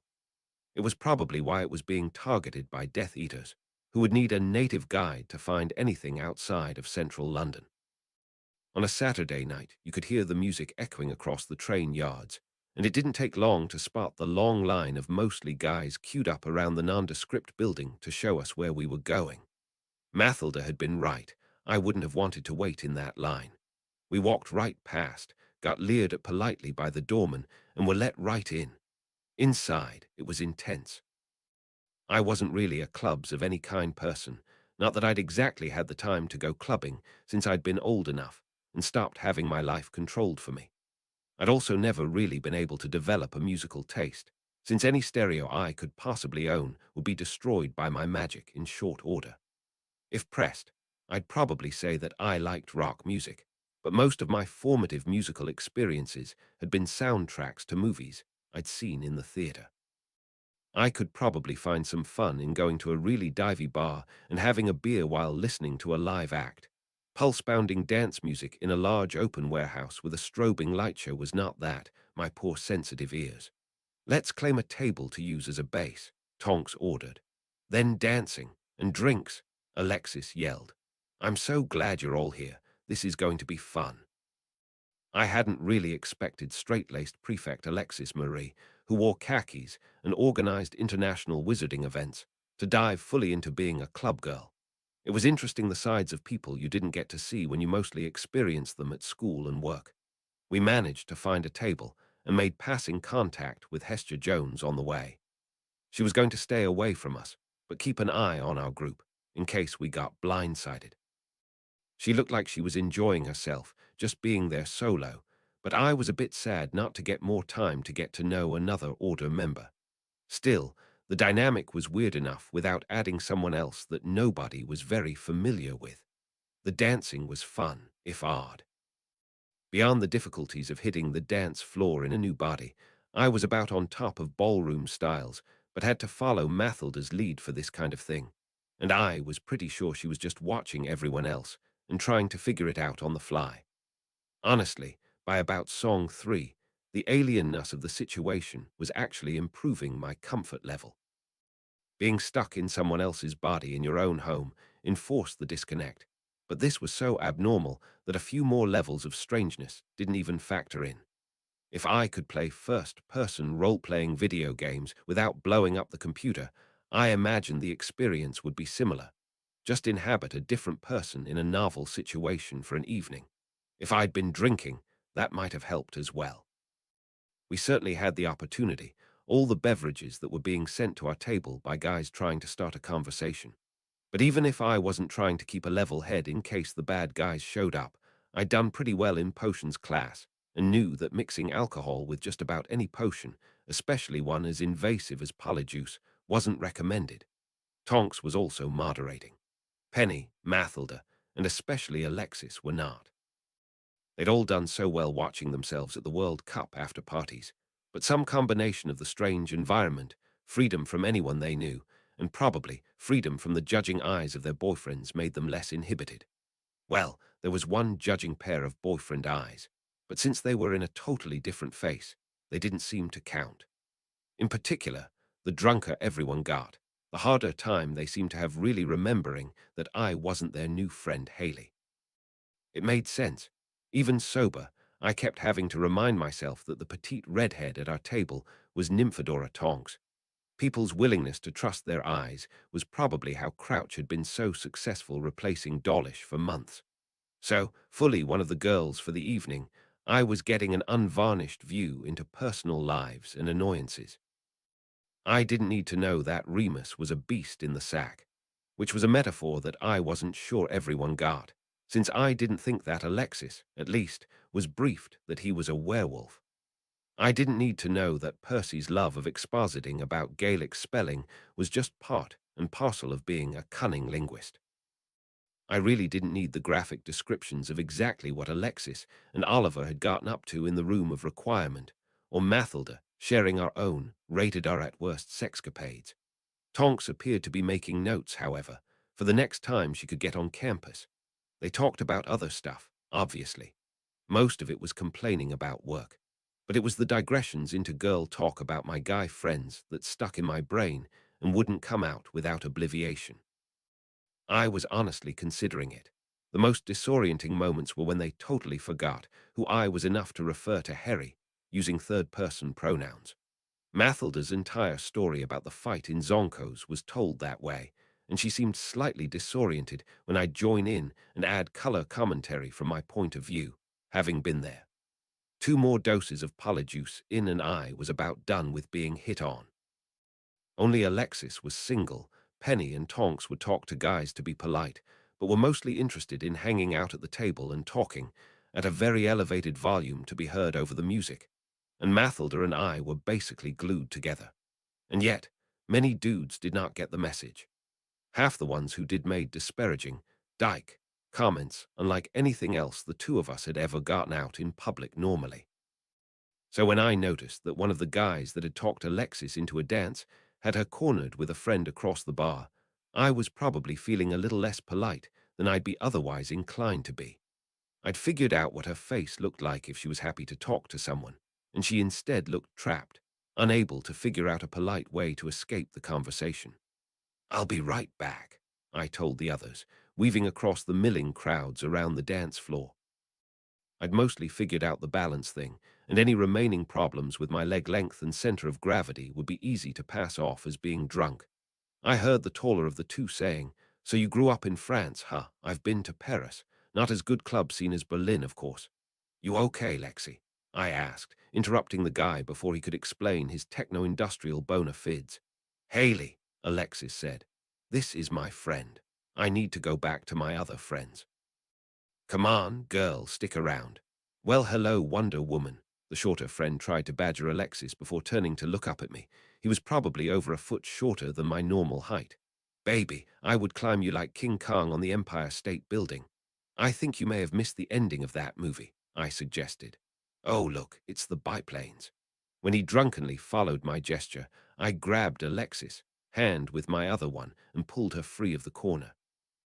The bigger guy that had been talking said, "Watch it, you bumped me. Why don't you invite us back to your friends to make it up to me?" "Walk away," I said, staring him down. I broke my usual rule of not meeting eyes, since I wasn't that worried about legilimency from a drunk raver kid. He looked like he was about to try something, before doing the defeated guy shrug and grabbing his friend to head back to the bar. "Thanks, Haley," Alexis slurred slightly as we walked back to the table. "Those guys weren't as nice as I thought. You know, I thought you needed the height and the big stick," she giggled. "But you're intense no matter what you look like. I can see why they need you to fight bad guys." "What happened over there?" Mathilda asked as we got back to the group. "I'm a mountain to be climbed by the Napoleons of the world." I rolled my eyes. "Seriously, none of this happens when we're out with, well, me and Percy and the other guys. Do you get treated like this all the time without an obvious boyfriend around?" "Pretty much," Penny nodded, taking a sip of her drink. There were nods of agreement all around. I scowled. "That's it. I'm going in for radical chivalry. This point forward, it's all open doors, seats pulled, and yes ma'ams." "My knight in shining trench coat," Mathilda smiled. Tonks shook her head, though. "I don't know. That could be just as annoying as the come-ons. Maybe just use the golden rule on people. Especially now that you have the perspective on how you want to be treated. Not that I'd ever seen you act anything like some of the guys around here." "Fair," I said. "Is it bad that I'm looking forward to being an unexceptional-looking person again that doesn't have to put up with this shit?" "Ha, unexceptional-looking," Alexis laughed. "You really don't know. Have you not seen yourself? Do you not notice how often you get hit on by girls? Thilda, how often does Harry get hit on?" "Constantly. Every time we're out." She gave a long-suffering sigh. "He never even notices." Penny shook her head. "Believe me, I was the first to know that." Mathilda continued, "Girls come on differently, babe. It's subtle." I nodded and then said, "Wait, Penny, what do you mean you were the first?" She gave an embarrassed laugh, took another sip of her drink, and was clearly only telling me this because she was drunk and able to pretend I wasn't Harry Dresden. Remember back to before Percy and I started dating, when I didn't know that Harry was chatting me up all the time just because he was trying to talk me up for his mate. I was just waiting for an invitation to Hogsmeade. It was so frustrating to realize it was all about Percy. Hung up on his ex, Mathilda confirmed for the table. Wasn't even thinking about dating. Basically, every girl my year and up hit on him that year. He only noticed me because I wouldn't give up. I'm sorry, Penny, I told her, as the entire table shook their heads at how oblivious I'd been. I really never noticed. It worked out, she shrugged. No worries. I really am happy to be with Percy. I don't know if I would have been long-term if he'd stayed so interested in being a bureaucrat. But it's great. We get to work together, he's loosening up, doesn't have so much to prove to his family anymore. Plus, I don't have to worry about him getting killed by Death Eaters. How do you even stand it, Thilda? We have a system, she smiled. It's hard work. I don't love it all the time, but I get it. Gryffindor's right. Only Alexis nodded in understanding. The Hufflepuff and Ravenclaw at the table gave simultaneous exasperated sighs. Remus has to have the same thing. Tonks nodded and explained, I think it's like you're either able to be in a relationship with a cop or you're not. Some days it doesn't feel fair that I know he's teaching in the safest place in the world, so I never have to worry the way he does about me. But it's the job. Harry is basically doing an Aura's job without the backup, mostly because of Dawlish and Umbridge. I hate her so much, Alexis added. None of you have to work with her. You don't even know. Sorry, go on. Tonks grinned and explained, but it's really not as dangerous as you worry about. It's just the few days a year of total insanity that can kill a relationship. When you come home and have to explain that you almost died or keep it secret. I've seen it break up at least 2 marriages just in the time I've been an Aura. And wizards hate to get divorced. So you think you and Professor Lupin are going to make it? Penny asked. The Metamorph Magus smiled. If we can just figure out the living situation. Maybe I should buy a house in Hogsmeade. Lupin isn't even a head of house. He should be able to live off campus and come in during the day. You'd have to, Alexis agreed. Belby is married, I'm sure of it. Hooch and Burbage, too, I think. What about you, Lexi? Mathilda poked. You're not holding out for Ollie, clearly. He's written me a few times this year, she sighed. But we're too different. I don't just want to be a pro Quidditch player's wife. I have career goals. I'm guessing not working for Umbridge forever, I suggested. Alexis drunkenly rambled, her slur more obvious at more than a sentence. Definitely not. You know, if you caught her getting up to something terrible, we would both benefit. But no, I don't think she's going to stay in charge of my department after the prestige of the tournament. She doesn't like foreigners. Maybe I'll move up, in the ministry when she leaves. But I'm networking. Maybe. I'll find something fun to do on the continent. We're not even 20. Why do they make us pick our lives out so early? Here, Penny agreed. The department is great. I'm learning a lot. But I don't like that I can't talk about it. I think I'm going to pick up some masteries, then find a job I can do in public. I smirked and asked. No pressure from Molly to get married next year and start having the next pile of Weasleys. She got a 1,000-yard stare and took another drink, then her eyes flashed with an idea. Lexi Haley, I need you to have dinner with her, talk up Fleur, the benefits of the French, how Vila aren't just going to steal her boy away like some changeling child. Then she can put all the pressure on Bill. It's foolproof. The changeling child comparison twigged something in my brain, but before I could follow up on it, Tonks hissed, "Showtime." I followed her gaze to 5 men that were dressed for a 1970s punk show. It was better Muggle camouflage than most of the Ministry purebloods could manage on their own, but it was clearly dated. And I recognized Thorfinn Roll leading the group, and a couple of guys I was sure had graduated Slytherin in the years above me at Hogwarts. Got your ink? I asked. Tonks nodded. I assessed how drunk my friends were and suggested, Penny, get Lexi some water. You all remember the plan. On it, Penny agreed. Give us 5 minutes. Thilda, go flag down our backup, then head back. Even drunk, the team functioned like a well-oiled machine. I guess that's what sufficient lubrication will get you. Mathilda, Penny, and Alexis went about their tasks while Tonks and I moved through the crowd toward the Death Eaters, who had almost certainly used magic to skip the line, and were, even from a distance, obviously assessing the women in the bar like the worst frat boy stereotypes. As we'd agreed, Tonks took point, because she could do a European accent that wouldn't immediately give us away, and it would be too hard to explain why I was an American. We bracketed Roll, and she shouted just loud enough to be heard over the music. What are you idiots doing here? Didn't you get the change in plan? She was pretending to be German. Who the hell do you think you are to talk to me in such a way? Roll demanded. We both pulled our left sleeves up enough to reveal our glamour dark mark tattoos. I was sure Voldemort would recognize them as fakes instantly, and most of the inner circle would probably have a way of telling they weren't correct, but we were hoping they'd hold up to casual inspection in a dark club. Tonks told him, "The ones that know Jugson and Gibbon got captured, so it's not safe for you here. Stop thinking with your dick and start strategizing."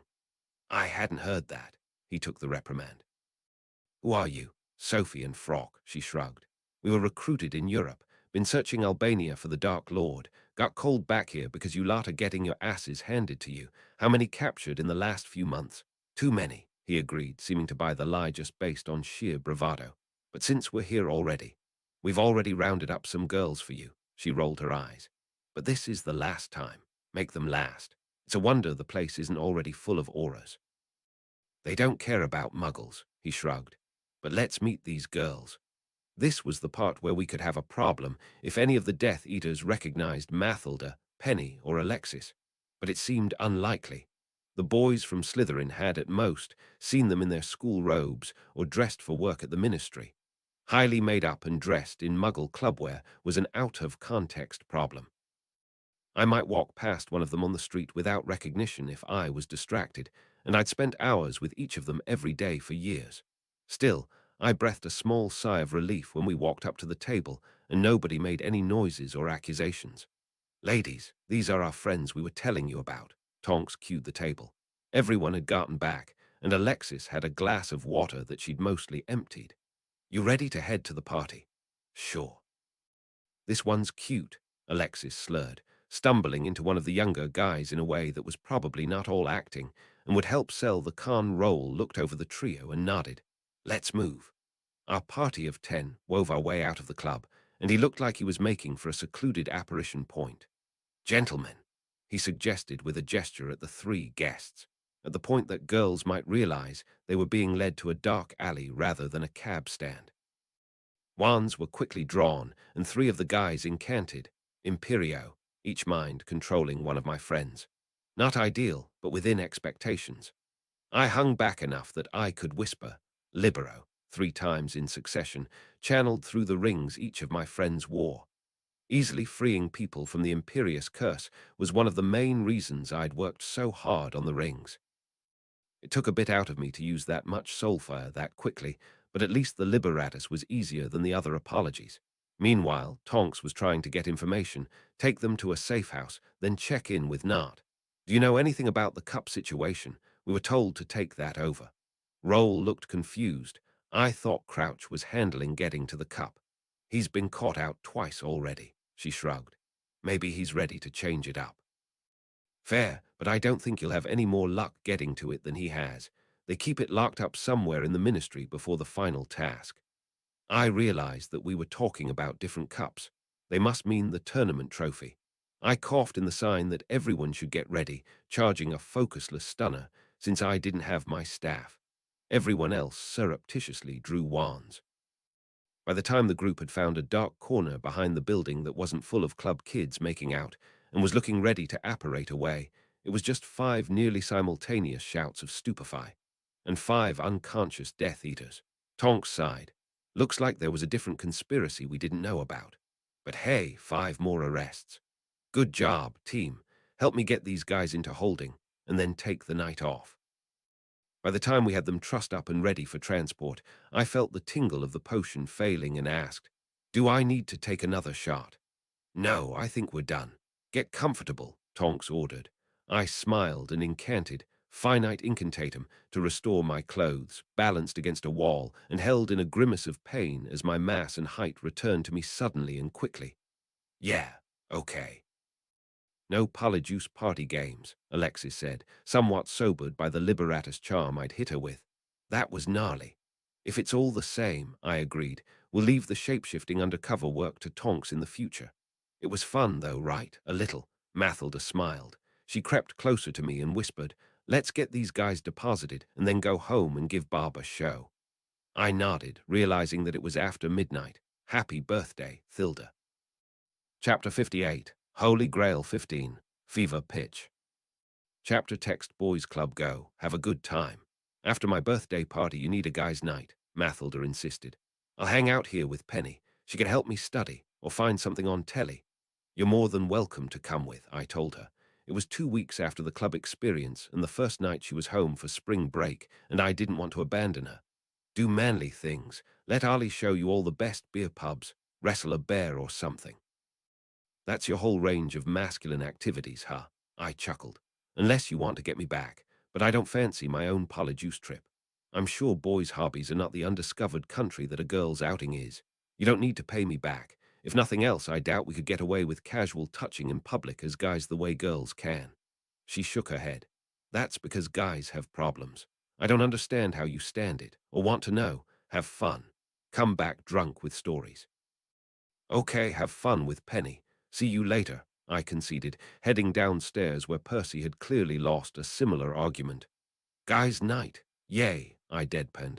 We shall simply have to see what barbaric nonsense Oliver has planned, he sighed. It shall be illuminating if nothing else, shall we? We gave the flu address Oliver had sent us, Catcham Hall, and exited into a building that looked like a run-down, ancient hunting lodge, all wood and decaying taxidermy mounted on the wall, with a lively crowd clustered around a large oak bar. Very manly, I told Oliver as he met us over at the fireplace. Grinned and gestured out of a large picture window that overlooked the grounds, and I could see the field outside was lit by hundreds of magical torches surrounding some kind of sporting pitch. No, there is no way she just guessed, and if she knew, she would have come. Outside, a bear was wrestling with a hippogriff. Oliver laughed. Thilda gave you the same line 'bout beer and bear wrestling, yeah. That's where she told me tea take you. Something about needin' a counter tea hangin' 'bout why, all girls for her birthday. Percy said, I was sad to have to work late and leave you to such tender mercies. It was a lot, and we shall never speak of it again, I agreed. Our host smirked and continued, so I asked round and found out 'bout this. It's run by a Japanese bloke. Got the idea from his cousin, who's working on some video game where you catch monsters and fight 'em again each other. I insisted. This can't be legal, Ollie. Well, it's not technically illegal, he insisted. They're conjurations or transfigurations. No magic allowed in the fights except what you've summoned. And the best part, anyone can join in. Feeling magically mighty tonight, boys. We got beers at the bar and then worked out how to exit the lovely room of death onto the lawn, where it was a clear night that was nearly freezing, with only a bit of moon showing, but tons of stars visible in the sky. There were more wizards standing around the battle area than I'd seen anywhere outside of Hogwarts or Diagon Alley on a busy day. I suspected that most of them weren't heavy hitters, magically speaking, but I was pleased to see a fairly large collection of non-wand foci in evidence. This type of thing seemed to appeal to the mass market magicals of the United Kingdom. Nonetheless, it was basically all dudes. Oliver had picked well. By the time we reached the lawn, the hippogriff had managed to maul the bear to the point it had discorporated and was pacing next to its creator, a dark-skinned wizard that I thought I vaguely recognized, probably from somewhere in Diagon Alley. A Japanese wizard, presumably the inventor Oliver had mentioned, used a slight voice amplification to announce, "The next match is in 10 minutes. Place your bets now blind. Worse odds when the next contender is revealed.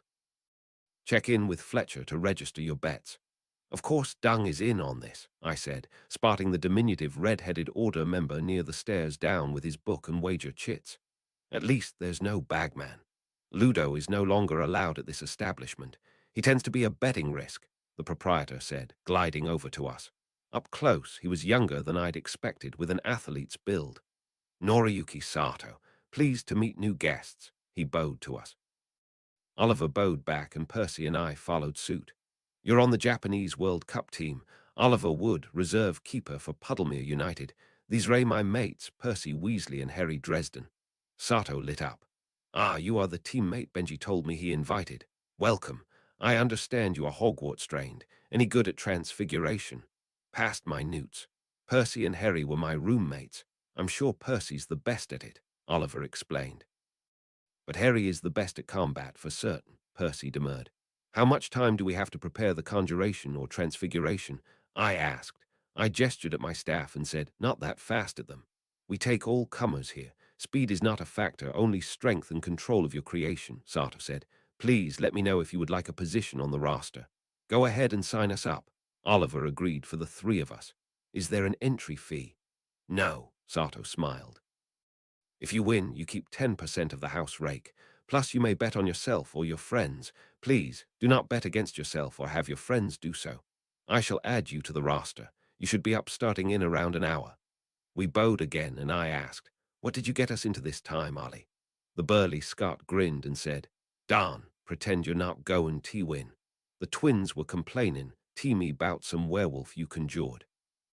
We're asking for pointers about the fight why greyback, in case you tried it again. Not like I have enough time in the classroom to double up, I smiled. But I think I have them again when I sub next month. I'll have to step up my game, especially now that they're Death Eater hunters. We moved over to the side, and I told the story about the capture in Zonkos while we waited for the next challenger.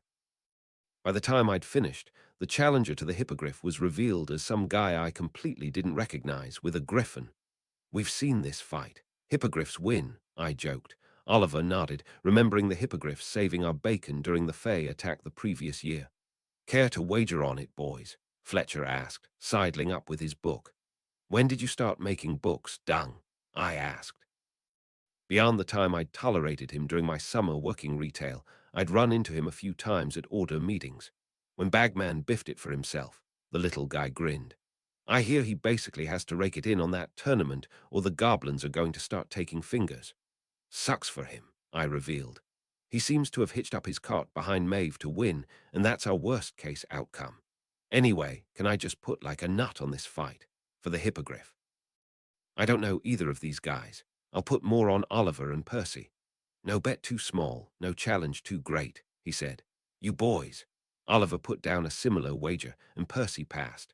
Never saw the point in gambling, the redhead shrugged. Despite mine and Oliver's monetary support, however, it turned out that a conjured hippogriff shared none of its natural territorial advantages, and the griffin won. We absently bet on the matches over the next hour while talking. Heard you hung out with the girls a couple weeks ago, Oliver eventually broached. Lexi say anything about me? I was pretty unclear about how much girl talk was supposed to stay private, so I shrugged. I don't know, man. I get the impression that she's trying to move on. You got any good groupies yet? A few, he waved a hand. But the more I meet, the more I realize I screwed up. She's pretty and smart, going places. And the 2-0, you seem so happy. He gestured at me and Percy. Percy disagreed.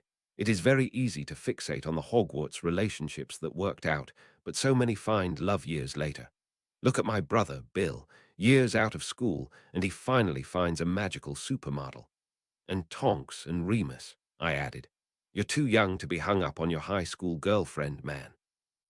Maybe the perfect girl for you is some Quidditch player in a rival team, and you'll have to play against her for years before, finally, one day, you get to talking after a match and the sparks fly. He sighed. It's just hard, you know, Bane, the one single guy in the group. I got really used T-Bane 3 couples, you know. We're not going to stop hanging out with you because you can't triple date, Ollie, I assured him. And don't feel like you can't bring girls you're dating to hang out with the group. Well, except at our house because of the security risks. I, for one, will be very excited when you capture the rest of the Death Eaters, Percy opined.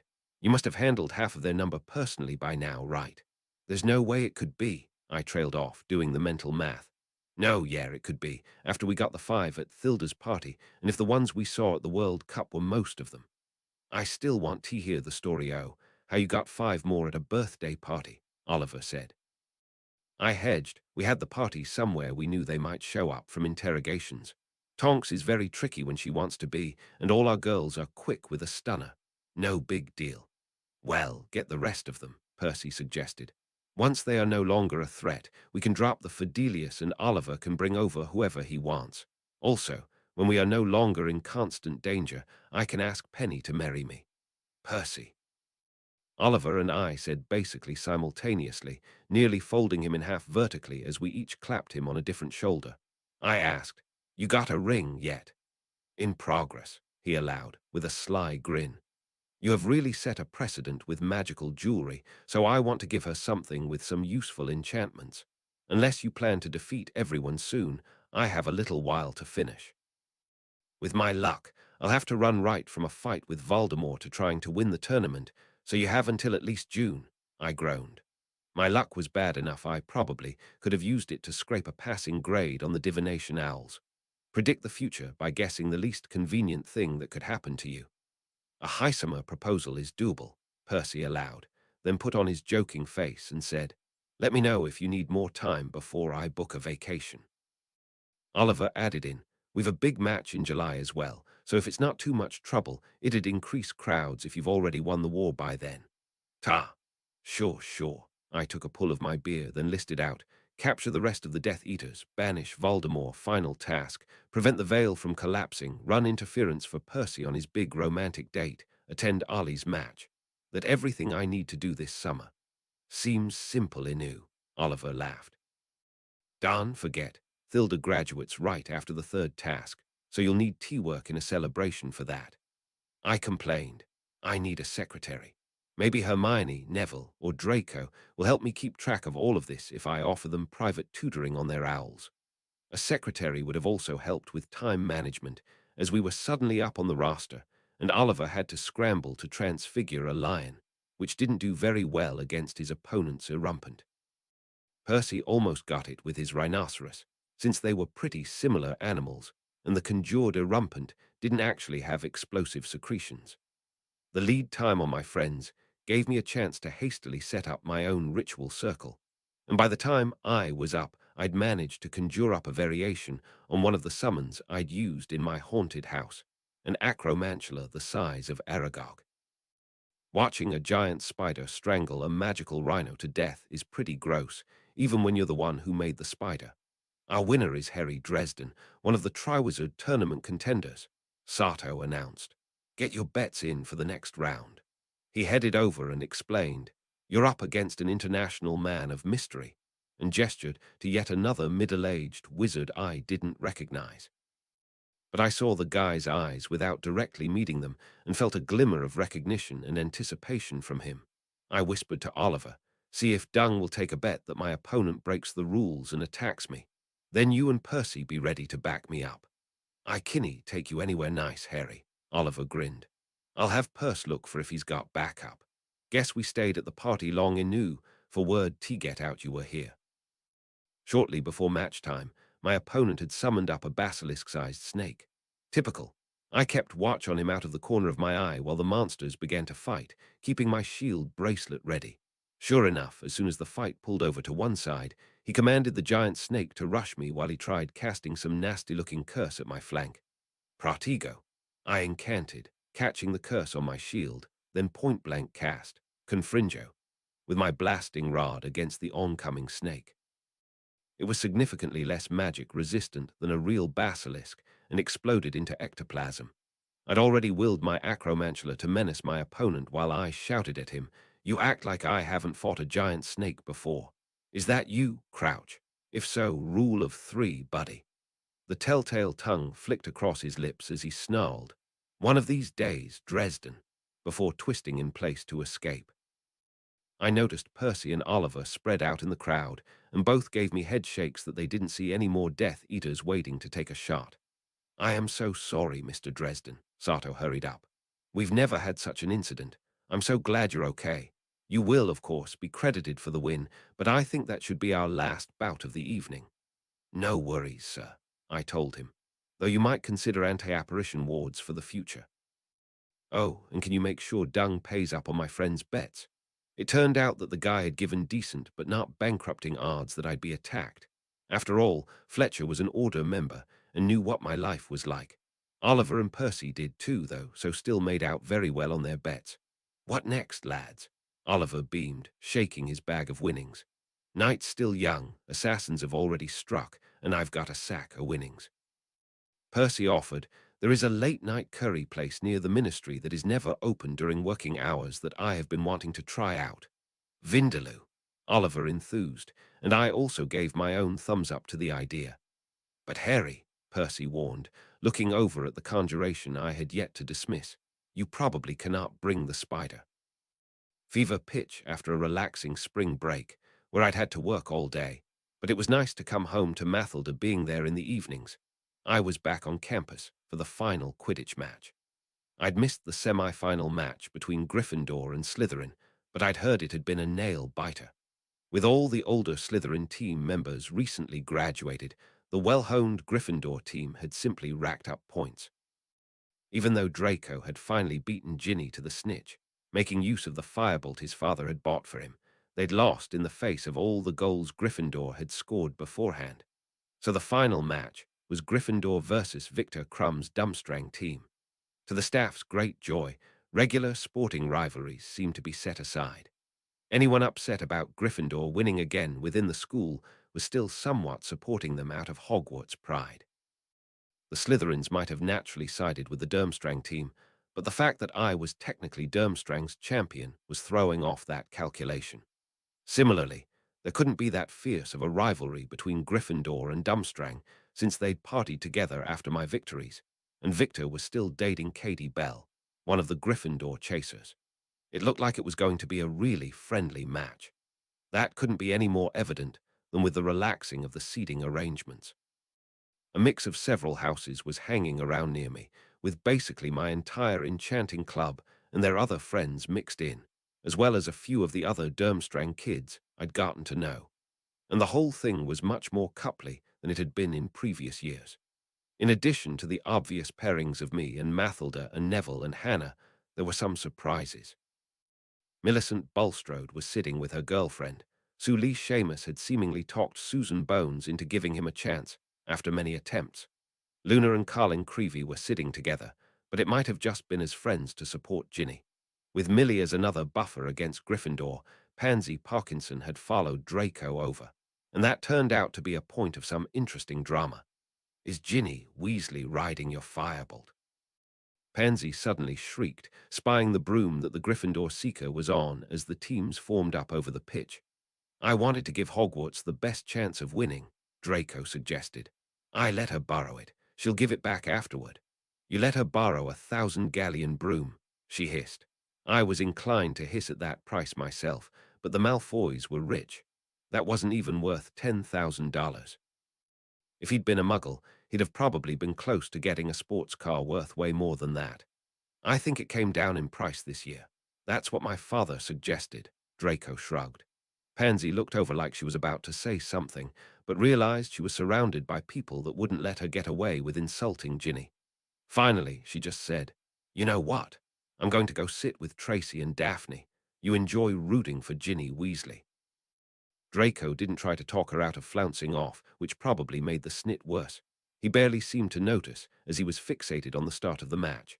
"Maybe we can set her up with Theo," Mathilda whispered. "Then everyone's happy. Does your yenting know no bounds, woman?" I chuckled. "How about you, Hermione?" I asked the girl, who was also going stag to the match, since Ron was playing keeper. "Finding a newfound love of the game now that you have a personal investment." "He does look good in the uniform, doesn't he?" She smiled. "But I think we'll all be happier to manage our own emotional affairs once Thilda graduates. It's a fun distraction from studying," Mathilda pouted. "Anyway, you know you appreciate it. Plus, Harry helped." "I did," I admitted. "You and Ron might have taken until 7th year to get together at the pace he was going." "Maybe if we had, he wouldn't need a kickstart for every step of the relationship," she sighed. "Nah, he would have been clueless forever," I disagreed. "And you're only 15. Don't feel like you have to do, well, like I did, and rush through your first relationship." Mathilda nodded. "Just snogging until you're 17 is fine. Probably makes your parents happier, too." "It's just hard," Hermione whined. "Especially with all the stuff I know that Seamus is putting into everyone's heads." Mathilda smirked and glanced over to where Seamus was sitting several seats down, waiting for a cheer in the crowd at an interesting aerial maneuver before saying, "That boy's all talk. Notice how he's going for the unattainable. I'm not even sure he likes witches." "No, but he's always talking," and Hermione considered it and admitted, "That makes a lot of sense, actually." "Well, that makes me feel better." I nodded toward Neville and Hannah. "Just gives you those two to compare to, and Nev's a good boy." "I assume he's not going to brag, even if they move faster than you." "We're not." Hannah had better hearing than I'd thought and said, "Hermione, going slow is okay, and I agree about Seamus. It's why Susan keeps putting him off." She, too, waited for a shout in the crowd before explaining, She's not interested in being his beard. That cheer kept going, and I looked up and realized that the Gryffindor team was amassing a major lead. While I'd given Ron shit a few years earlier about how being good at chess didn't actually make him a master of strategy, either I'd been wrong or he put work into rounding out his skill set. I wasn't exactly a Quidditch connoisseur, but it seemed like the team was using strategies they never had when Oliver had been captain, almost custom-tailored to their opposition. Or maybe exactly custom-tailored. I noticed Katie taking a wider route across the field than the other chasers, trying to stay close to Victor to keep his attention on her rather than locating the snitch. And there was suddenly a gasp, as Victor seemed to have seen it anyway, launching himself downward toward the pitch. Ginny leaped after him, the borrowed firebolt accelerating at some insane rate that was probably making her see spots with the G-forces involved. But I saw a sly grin on her face, and Draco yelled in triumph. She's not going to fall for that. I know she sees it. Sure enough, she was just waiting for Victor to fully commit to the same Ransky feint he'd used to take out the Irish Seeker at the World Cup, before peeling off at a sharp angle that made my back hurt, thinking about the centrifugal force involved, and rocketing so fast, past one of the Durmstrang chasers, that the turbulence nearly knocked him off his broom. I barely saw the flicker of gold before her hand closed around it, just as Victor expertly missed the ground in another back-breaking turn. Lee Jordan's voice announced, and Ginny Weasley has the snitch. Crumb overcommitted to his feint and she beat him to the snitch. The game is over. Hogwarts wins. Hogwarts wins. For the consummate Gryffindor announcer to credit the victory to the whole school, we must have been doing something right. The entire crowd went nuts. Even the Durmstrang students seemed thrilled. Victor was laughing at his own mistake and sketched a mid-air bow to Ginny. He'd never taken the match that seriously, and I was pretty sure that he was thrilled that his new girlfriend wouldn't be upset. I felt my ring heat up as Mathilda was already passing along the news, mostly for Oliver, but also for the rest of our friends that couldn't make it. Crumb tried WF, but Ginny got snitch. Hogwarts wins. MG. Percy would probably be sad he missed his 4 youngest siblings winning the match. There was a crush of students hitting the stairs down to mob the field, and I realized Hermione must have been at the head of the line, since I could see her mass of curly brown hair racing across the pitch to basically tackle Ron off his broom as he sat down. Perhaps even more surprising was the streak of platinum hair on green-accented robes making for where Ginny was setting down, still clutching the snitch. "It's happening," Mathilda gasped. Sure enough, there was a moment where Ginny seemed to be thanking Draco profusely and offering him his broom back. And when he took it back, their hands touched, and suddenly they were kissing. I was pretty sure Mathilda was going to break my hand in her excitement. There was a shriek of rage from further down the stands, and I could see Pansy stomping off, back toward the school. With the route mostly clear, I led Mathilda over to the teacher's box and asked my grandmother, "How does it feel?" The stoic witch, who I had to bend over backwards to get to crack a smile, had a full-on grin and dabbed away a single tear of happiness from the corner of her eye. "It'll do," she undersold, before turning to the headmaster and saying, "And you thought we shouldn't have Quidditch this year?" "I admit," Dumbledore twinkled, "it has been a remarkable season, one I believe that we can partially credit to the machinations of these two." I gave my girlfriend a one-armed hug and said, "Mathilda's the most dangerous yenter in Britain. I just help with her machinations, though I guess hooking up Victor and Katie was all me." "Well," she credited, "Draco being a good kid, also mostly you." "Indeed," the headmaster smiled. "This Quidditch season has been everything I had hoped from international cooperation. Hardly an unhappy face in the crowd, and I think we shall have to open the Great Hall for the after-party. Hopefully we can maintain such good feelings into the end of the tournament, which reminds me, Harry, when you are here to teach next, we should have instructions for the final task." "You had to bring it up, and we were having such a good time, sir." I shook my head. "Quick, Thilda, to the Great Hall." Even some of the professors were laughing as we scurried away before Dumbledore could ruin the mood with any more dire pronouncements.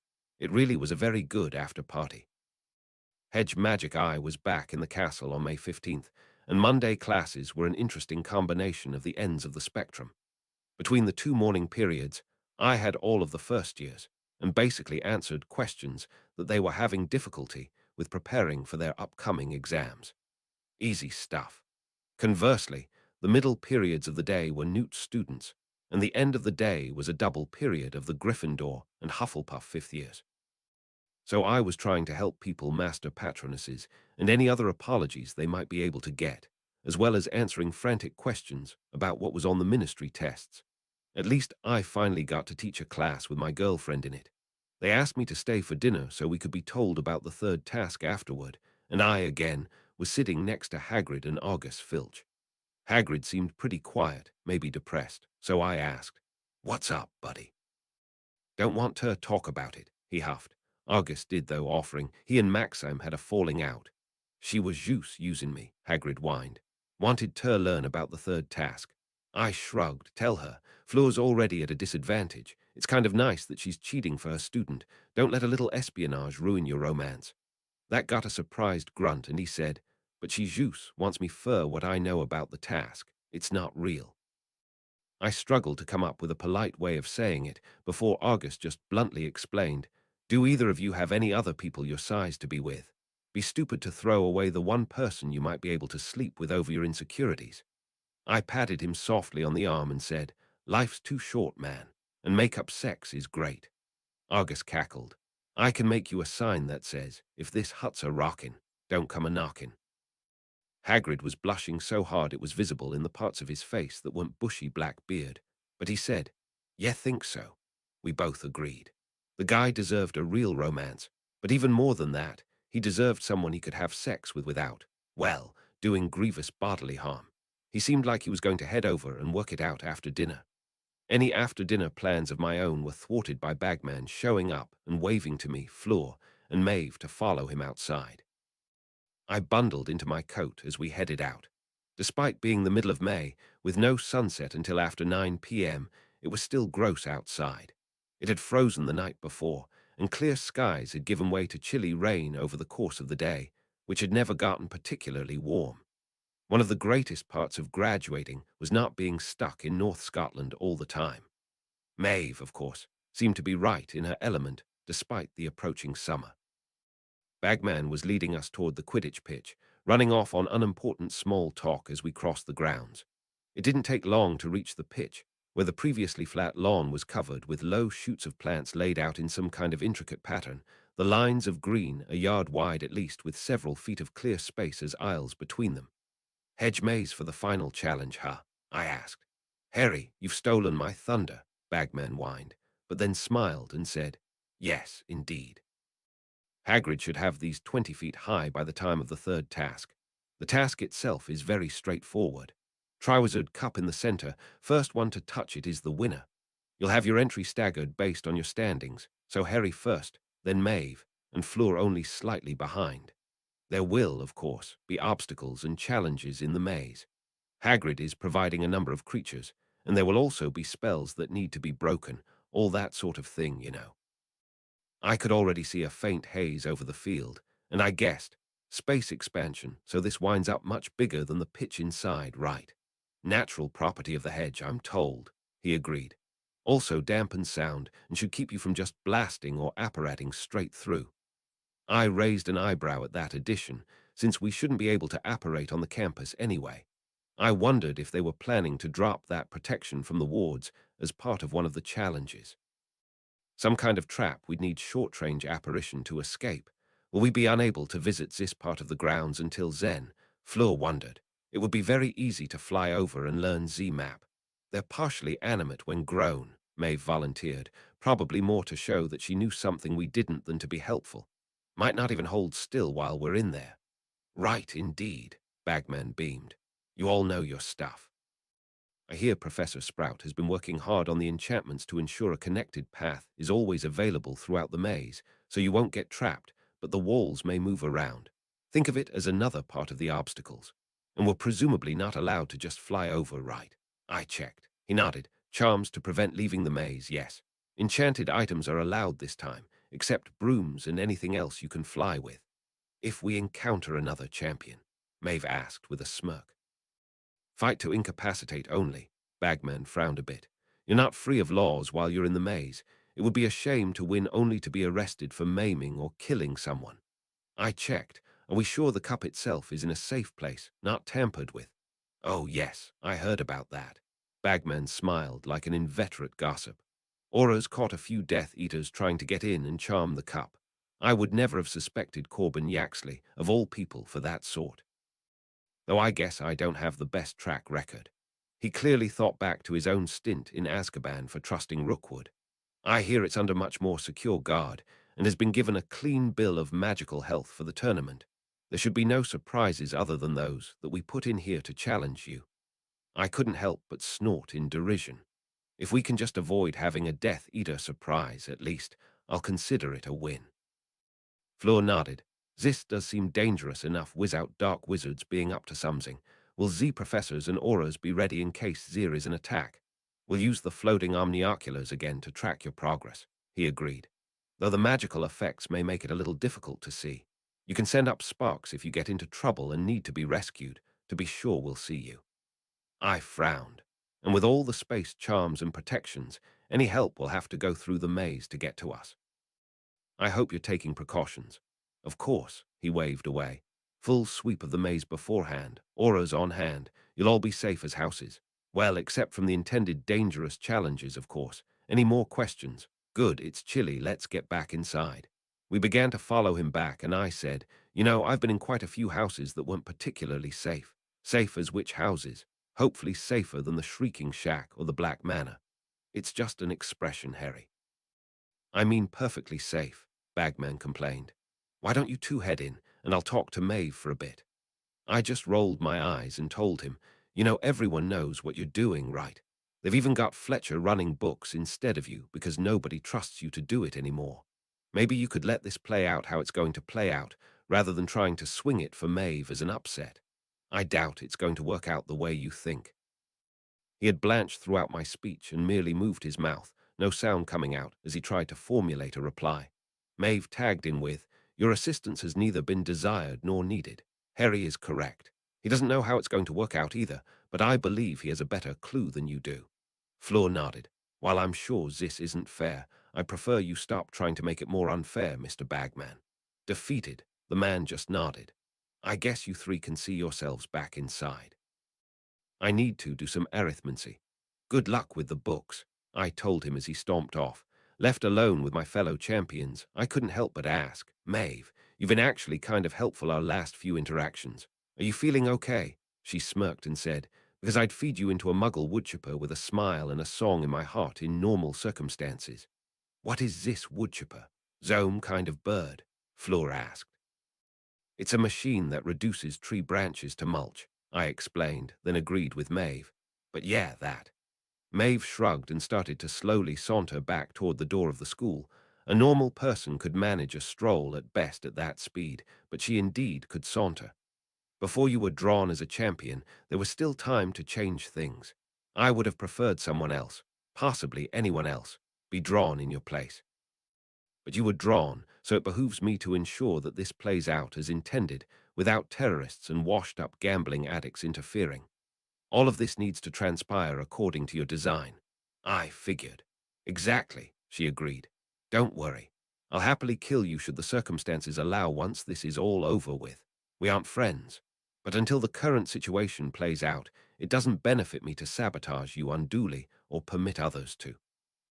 I passed that sentence and guessed, but you still might take a shot at us both during the final challenge if you think it puts you in position to win free and clear.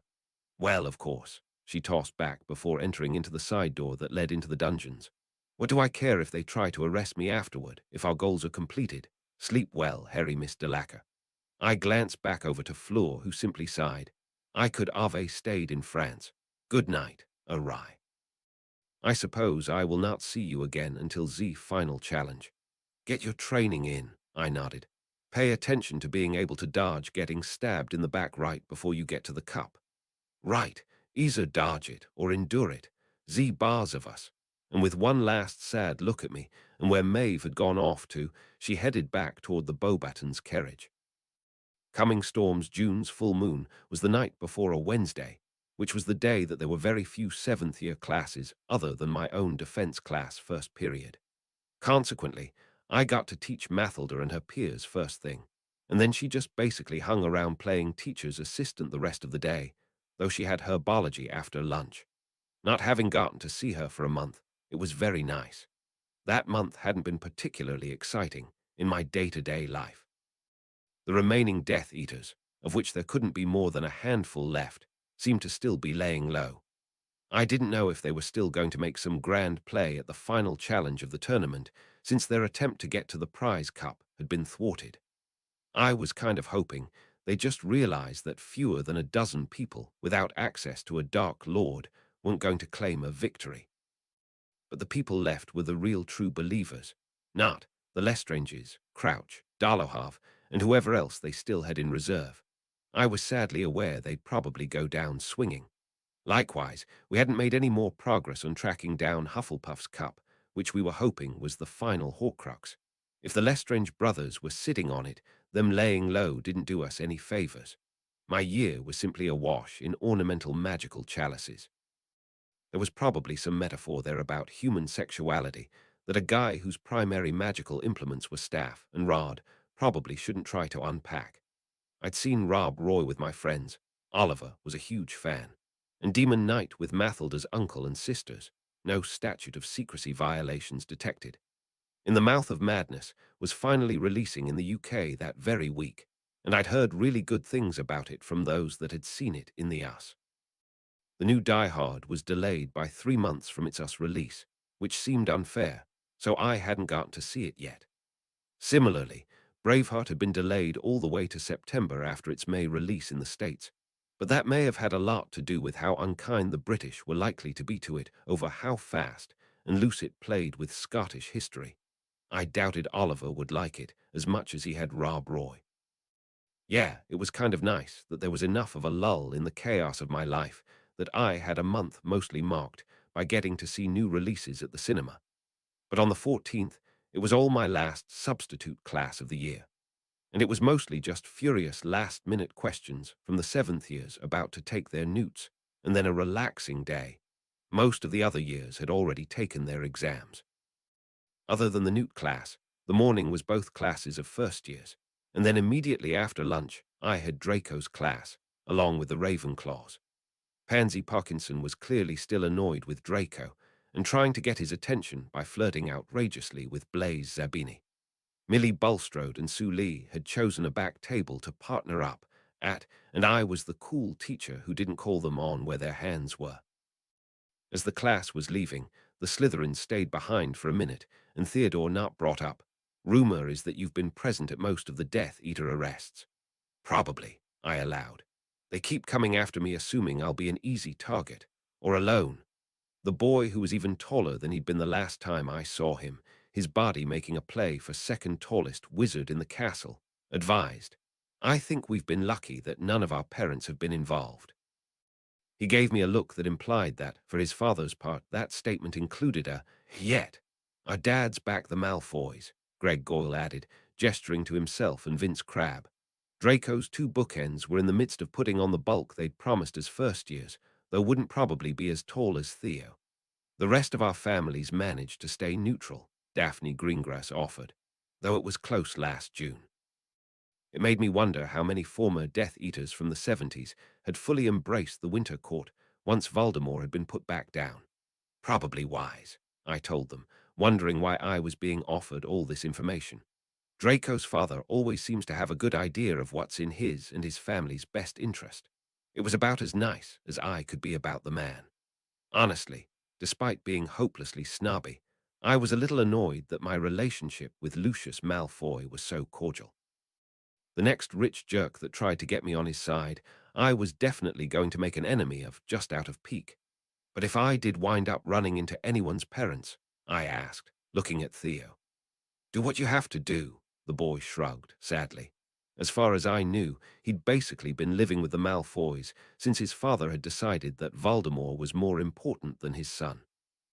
He looked at everyone else, who'd seemingly elected him spokesman, and suggested, "I guess we're hoping that you'd let us know if you know a reason our families shouldn't be involved in the Malfoy/Black business."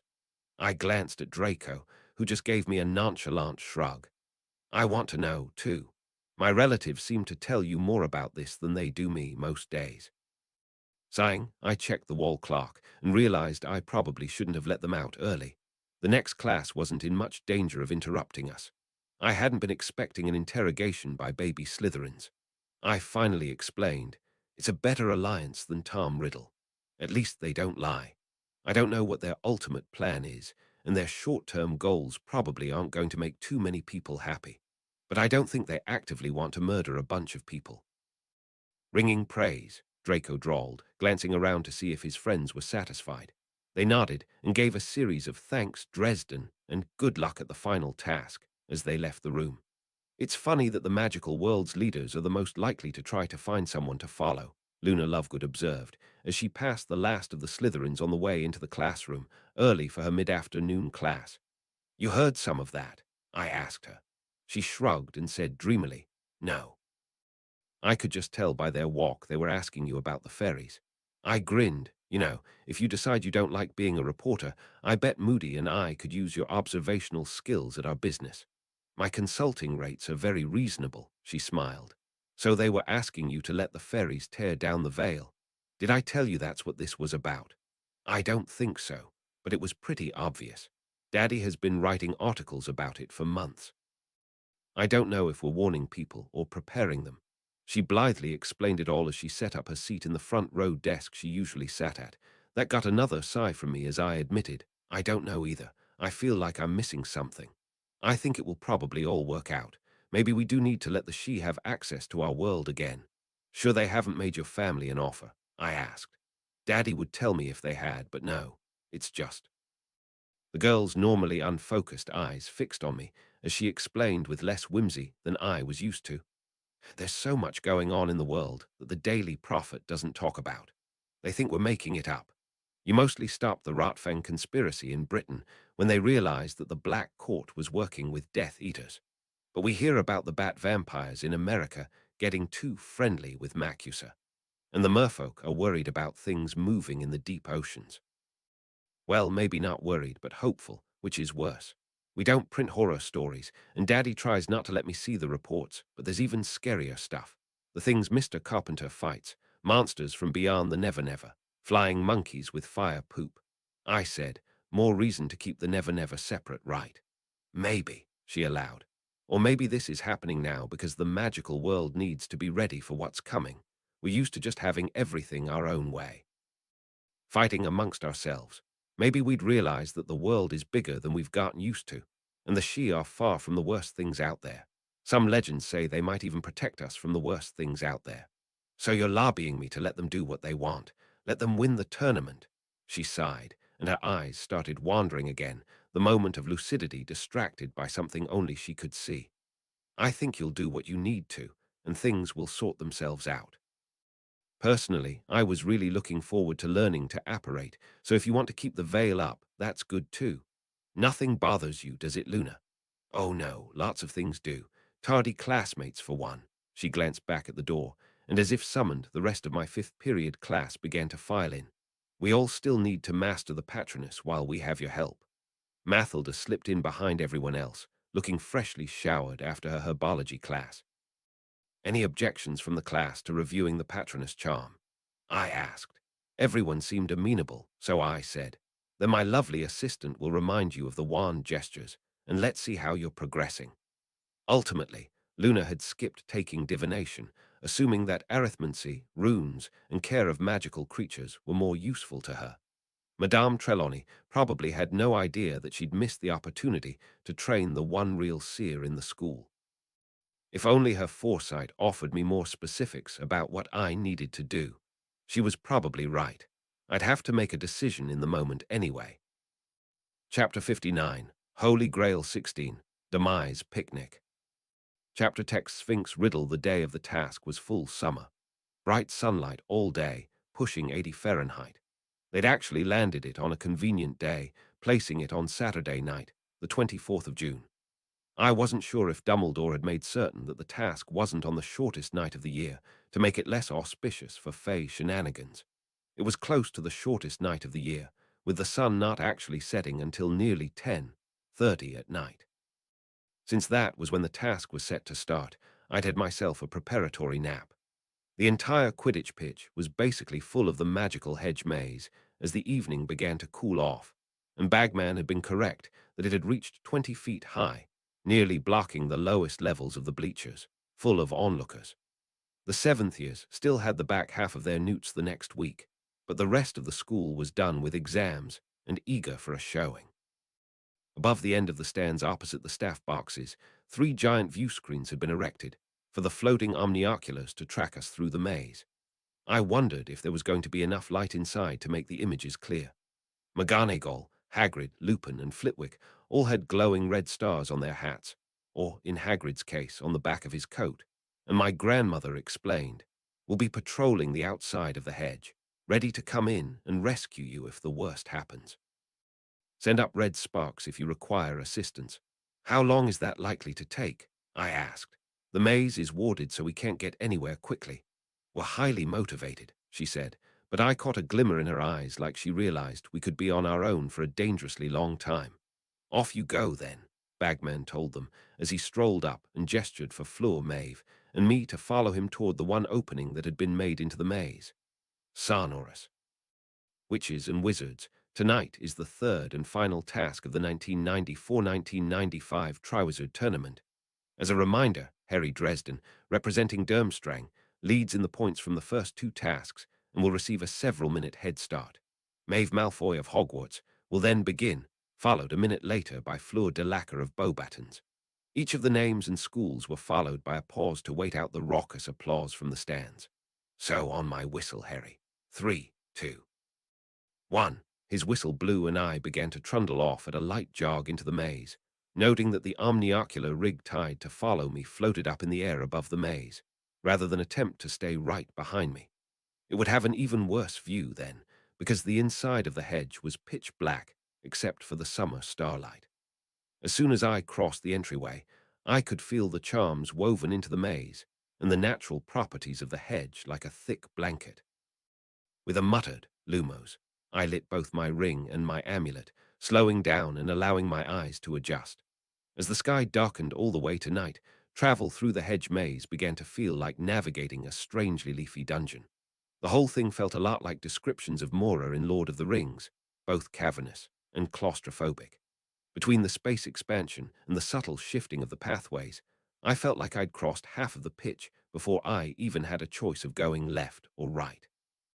Little maze tip: if you don't have any way to see the whole thing, always go right, or left if you're difficult. Either way, pick a direction and stick with it. If it's a real maze, the direction you think is going to take you in the right direction rarely will, and you'll just wind up getting lost and recrossing terrain. I was hoping that the ability of the maze to shift wouldn't ruin that particular piece of puzzle lore. I obviously went left, because I'm difficult. My guess was that this wasn't a maze-solving puzzle. Wizards were notoriously bad at puzzles, such that Dumbledore's obstacle course in my first year at Hogwarts had stymied even Voldemort for the better part of a year. Instead, unless you got turned around, I expected that each of the various pathways through the maze gradually circled from the outer edges toward the center. There would likely be different challenges on different paths, and opportunities for us to run into each other at the various junctions. The trick was beating the challenges efficiently without getting lost. Also, I had to figure out how to slow Maeve down so Fleur could somehow get into first place even though she was starting last. Speaking of place order, I thought I heard a second whistle in the distance after I'd slow-jogged for several minutes without encountering anything else. It seemed pretty far away, but the crowd noise had stayed of similar volume, so my guess was that I'd been circling the outer edge of the maze clockwise and was pretty much on the far side of the stadium. Of course, the area was empty, both a slow ramp-up to get me to lower my guard and not wanting to put dangerous stuff in the outer ring lest explosions threaten the stands outside. I could certainly manage an explosion large enough to threaten the stands through just one layer of hedge, no matter how strong it was supposed to be. If I was actually trying to win the competition, I would have just blown a path straight through. I sincerely doubted the wards and natural properties of the hedge were sufficient to rein in my natural proclivities. Speaking of my natural proclivities, I wasn't the only one in the maze bringing fire. After taking a couple more turns and finding myself within an interior ring, I made out an immense creature silhouetted by its own flames. The giant beast, possibly 10 feet long, clattered along in an armored shell, resolving into an unholy crossbreed of pillbug, scorpion, and crab as it detected me. I'd assume by my lights, except it didn't seem to have a head to see me with. Mathilda had warned me about all of the dangerous creatures Hagrid seemed to be keeping on hand, and even she had been turned off by the blast-ended scroots. As far as she knew, they were some kind of probably illegal hybrid of fire crab and manticore, and even the notoriously gabby half-giant hadn't given up how he'd come across them. I could tell my personal video recorder was working, as the crowd started yelling when the beast began its attack run. It was so large that it brushed either edge of the corridor, so dodging wasn't an option. The shell was heavily spell-resistant. It shot fireballs and had a probably venomous stinger. All in all, it was far from the scariest thing I'd ever fought. "Flypendo!" I yelled, golf-swinging my staff to send an overpowered knockback jinx underneath the mutant creature. While the shell shed spells like water, the soft underside wasn't nearly so protected. With a surprised squeal and angry gout of flames, the scroot flailed its many legs in midair as it flipped backwards, or maybe forwards, onto the shell, spikes digging into the turf and tail shoving against the ground to try to right itself, but only making it rock. It could probably flip itself over given enough time, and it might be dangerous to leave it behind me, but I figured the fire-based creature would be more of a speed bump to Maeve than to Floor, so I simply banished myself off the ground to get enough clearance to bound over the creature.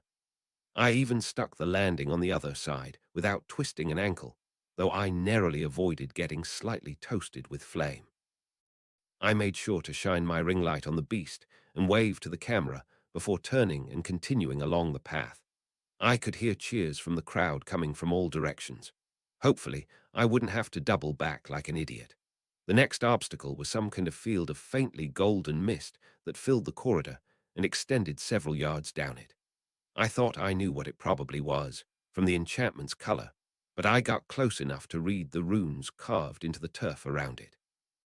Smirking, I tossed some lead shot from my belt pouch, and the little fragments of metal floated slowly along in the null-gravity space. Someone who just recognized the fumes of the limbo mist potion would have run in, not realizing that someone, probably Flitwick or Babbling, had layered in an actual anti-gravity charm.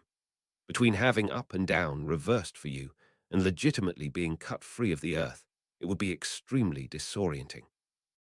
I just gave myself a run-up and a good strong yell as I leaped into the field. Sure enough, it was extremely disorienting as I breathed in the gas and my sense of up and down were reversed. But my momentum was sufficient that, a few moments later, I tumbled onto the ground on the other side of the obstacle. There were the bruises I had come to expect in my outings. As I jogged past the second obstacle I'd encountered, I could hear FiendFyre nearby, between me and the cheering crowd, so I assumed that Fleur or Maeve was just on the opposite side of the hedge from me. "Having a good time," I yelled. "Such a big bug," Fleur's voice called back. "If you see the limbo mist, it has a second trick to it," I cautioned her, and then headed on. I wasn't worried about people getting mad that we were collaborating, especially since the omnioculars didn't have an audio component. "Zanks," she called back, clearly having passed the scroot and heading in the opposite direction from me. I wondered if she was following my same left-turn strategy or just happened to get to roughly the same spot I'd been several minutes earlier. After that encounter, I made 3 more left turns without encountering anyone, the noise of the crowd beginning to recede as I moved deeper into the maze. I was halfway down the pitch along a corridor when I spotted a familiar figure outlined by my light charm. "Harry," Mathilda said, "they're in the maze. I tried to warn you." "It's too late," a high-pitched voice announced. "You knew I'd return, Dresden." "I'm sorry, Harry," Mathilda cried, staggering painfully forward as her reddish-brown hair began to fall to the ground from her head. As she fell to a knee, she turned enough that I could make out Voldemort's face beginning to protrude from the back of her scalp. "You remember what happened to Quirrell. SS sacrifice yourself, or watch me tear her apart."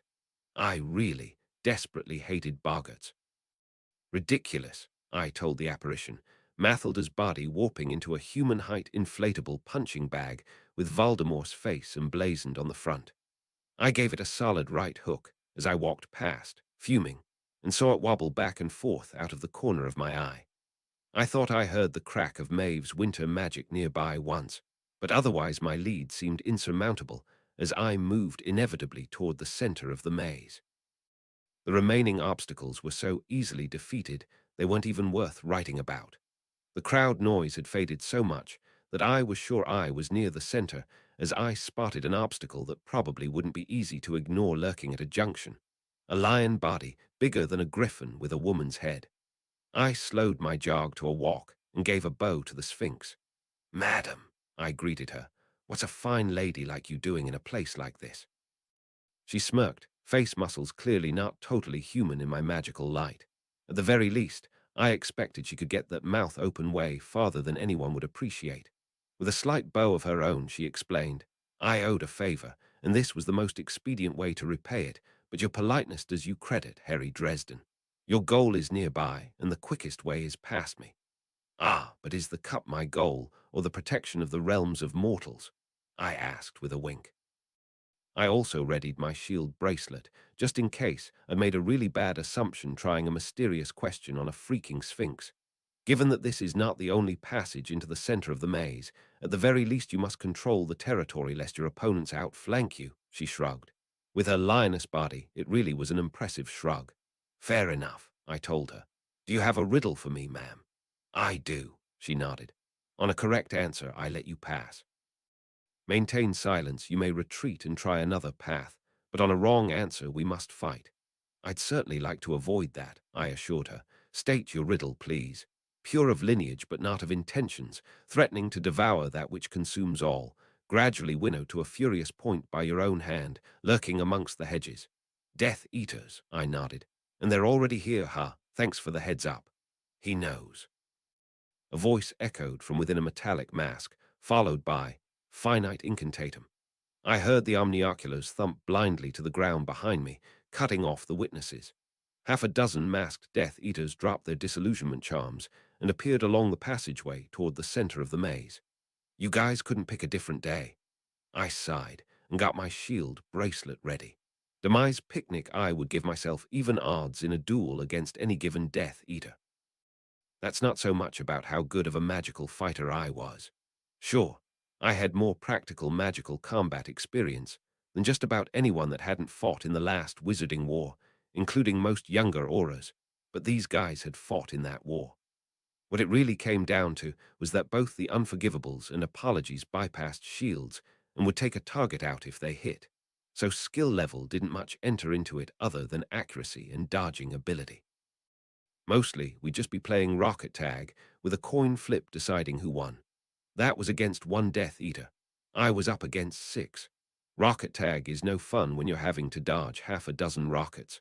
Somehow, I managed it with the first volley. The barrage of sickening green killing curse blasts came close enough that I could feel the tingle of the hellish magic as I threw myself away into the ground. I was extremely worried that I wouldn't be able to get out of the way of the second, prone, and with nowhere to go but down an empty hedge corridor in the dark. But it turned out the walls of the tournament maze hadn't been hardened to resist death magic. Why would they be?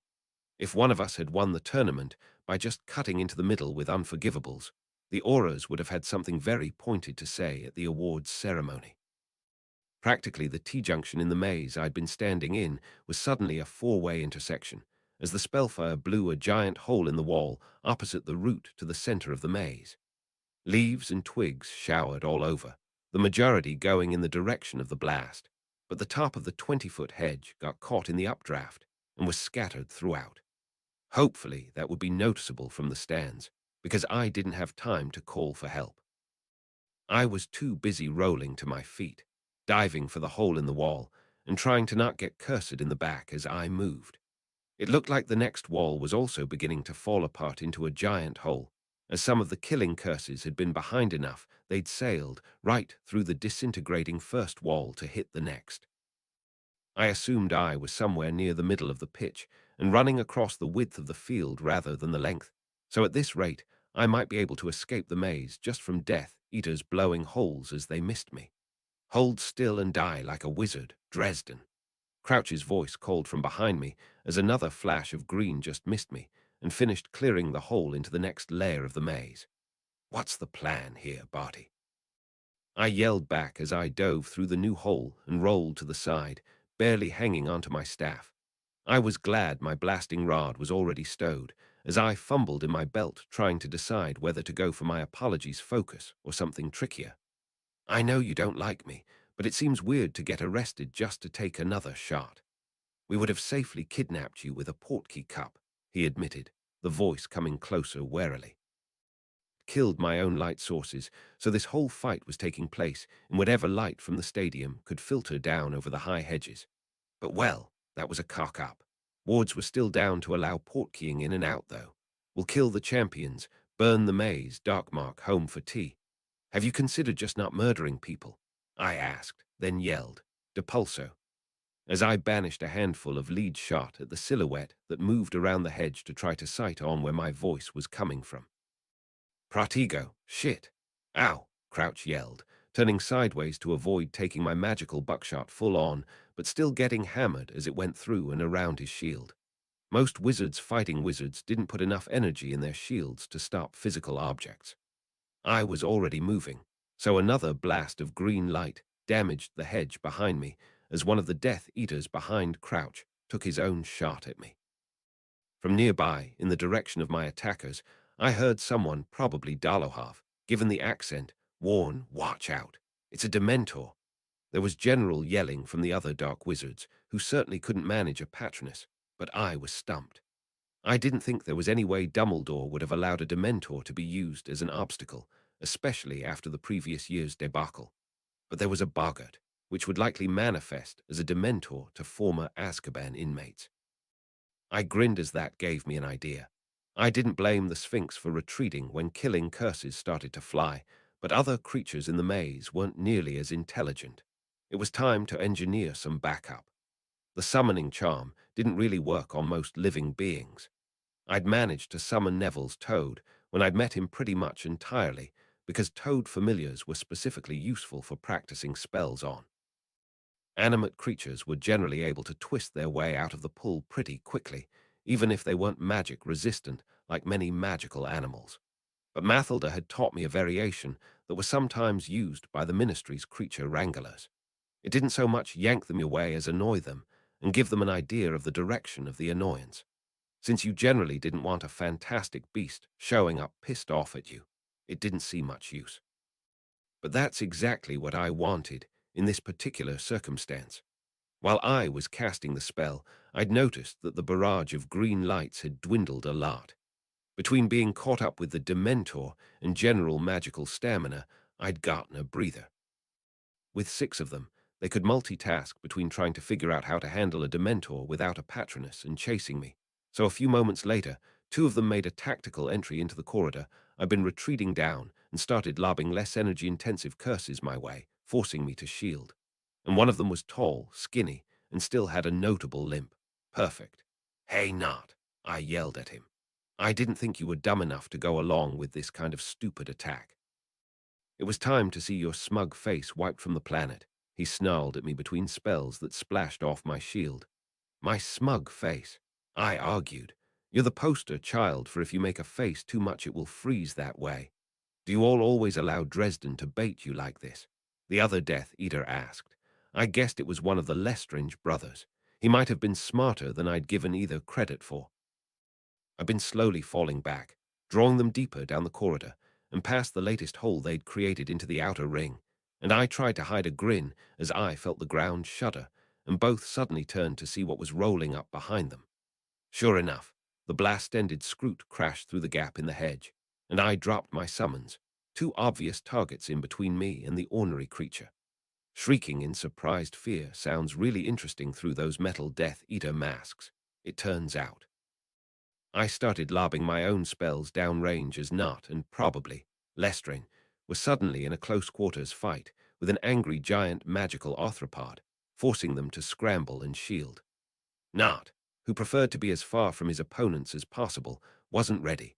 and went down nearly instantly as he shielded one of my stunners, only to get body tackled beneath the beast with a scream and a sound of cracking bones.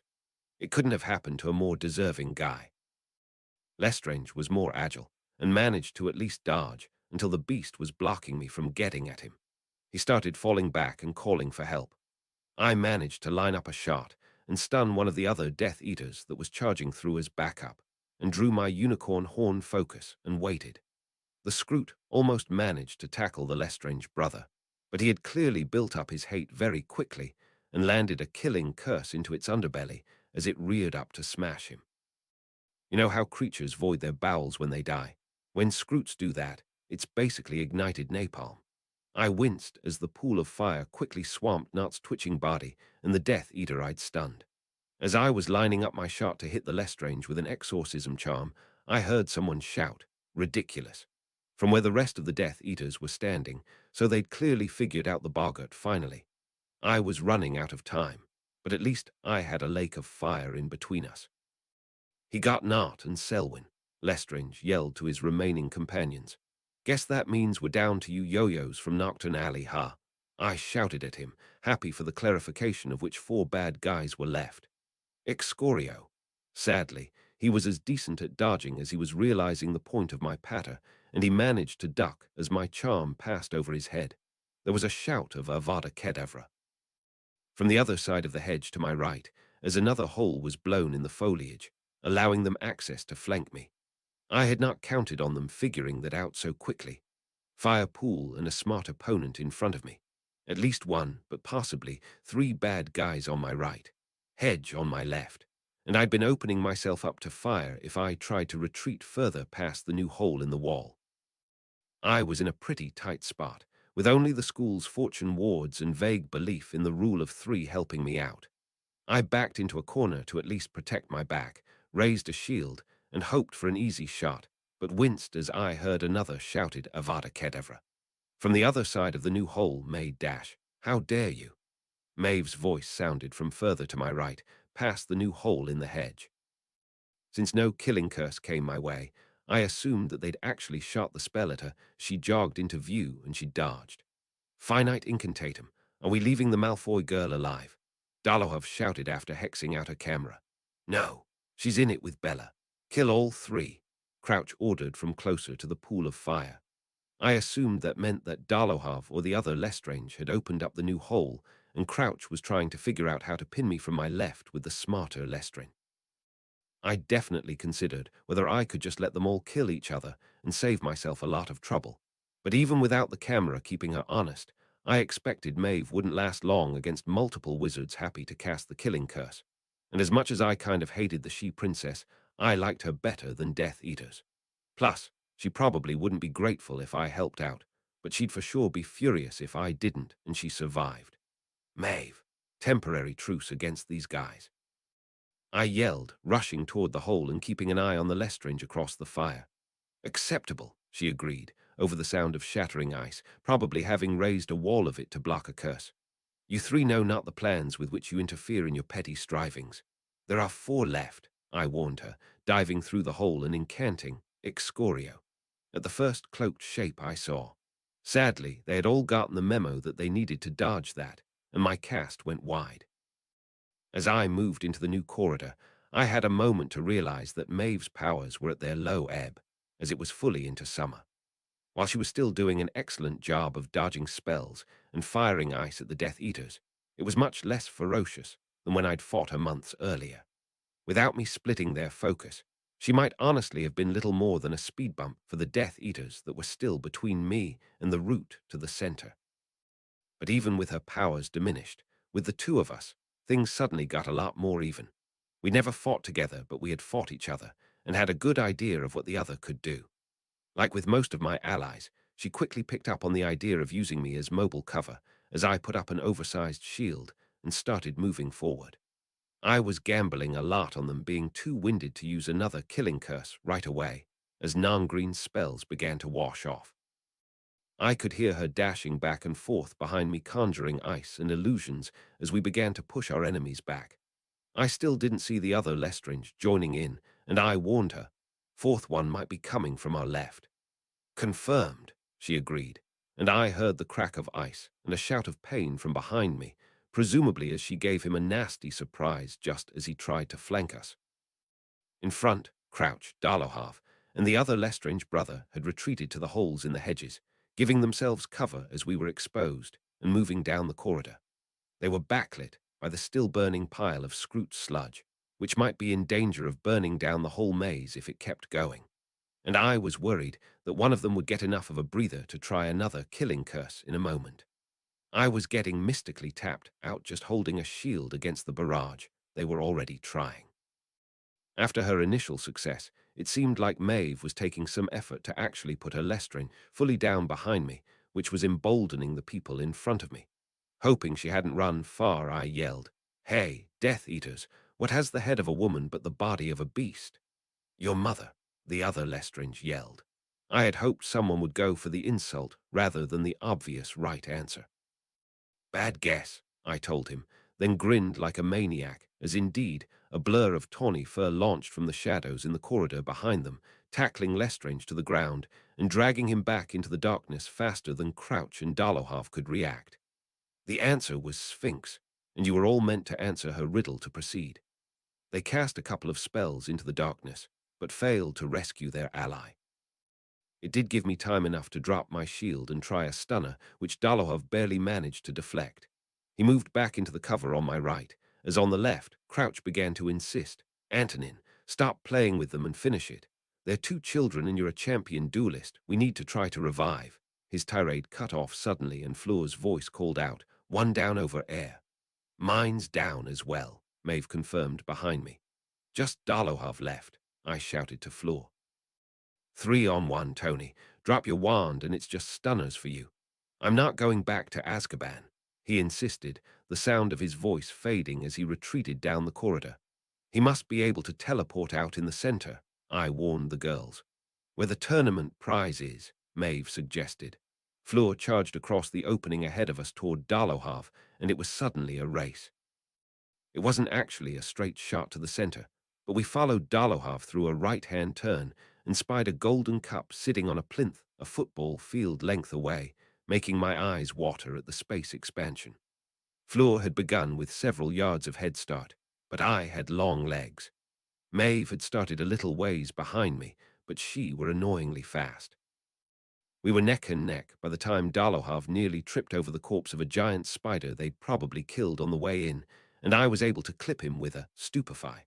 As we each wove around the two bodies in the corridor, perhaps 20 yards from the Triwizard Cup, Maeve huffed from my right. "Enemies defeated. Truce over." But I'd realized that, and was already sweeping my staff at her shins. "Fleur, go," I ordered, as I turned to fight Maeve. She didn't get kneecapped by my staff, but having to leap out of the way did ruin her momentum, as she dodged back into the hedge. Noticing the last floating camera pass us by to continue following Fleur, she smirked and wandlessly tossed a barrage of ice daggers at me. I turned and let them smash against my coat. It was uncomfortable, but it held, and I was able to keep spinning and turn it into a melee fight, whirling my staff back around and continuing to force her to give ground. I've been practicing with Moody for a couple of years by then, and a 7-foot length of oak is a hell of a benefit in a close-quarters duel with another fighter used to being at range. She was having to frantically dodge and weave, the hedge behind her keeping her from having a chance to use any more magic. And as I saw Fleur almost reach the podium, I realized that Maeve was giving me a victorious grin. "What?" I asked, looking across the clearing at the center of the maze as Fleur slid to a stop, putting the plinth in between her and us. The center of the maze had a lighting charm on it, so I could see Fleur giving me a sad look, trying to make a decision, hand reached out as if deciding to touch the cup. "Fulfill the bargain, girl," Maeve shouted, then tumbled in front of me, not trying to reach the cup, but to keep me from being able to hit Fleur with a spell. "Sorry, awry," she yelled to me, her eyes watering with tears. "This would ave been easier as you tried to win. You should ave just won, but I ave to do this, for my family." "Do what?" I demanded, though I was starting to figure it out. With the apparent betrayal, I felt something snap in my brain, a subtle compulsion to fail to put the pieces together about Fleur. Vila just exiled she. Trapped on this side since the veil went up. Maeve confirmed with her usual smug grin. And most of them want back in. Do it, Fleur. Tell Bill I'm sorry. She asked me through flowing tears, then stated, I claim this victory in the name of Titania and the Summer Court. With that, she grasped the handle of the cup. The golden artifact began to fire like a portkey, but instead of teleporting her away, it ripped a hole in the veil, and the walls of reality fell in a wave, sweeping over me and away. The last I heard, before blacking out in the magical torrent, was, "And I choose to be a she." Chapter 60, Holy Grail 17, Never Lands. Chapter text Grail Quest, Hoss, Harry. My grandmother's voice drew me back to wakefulness.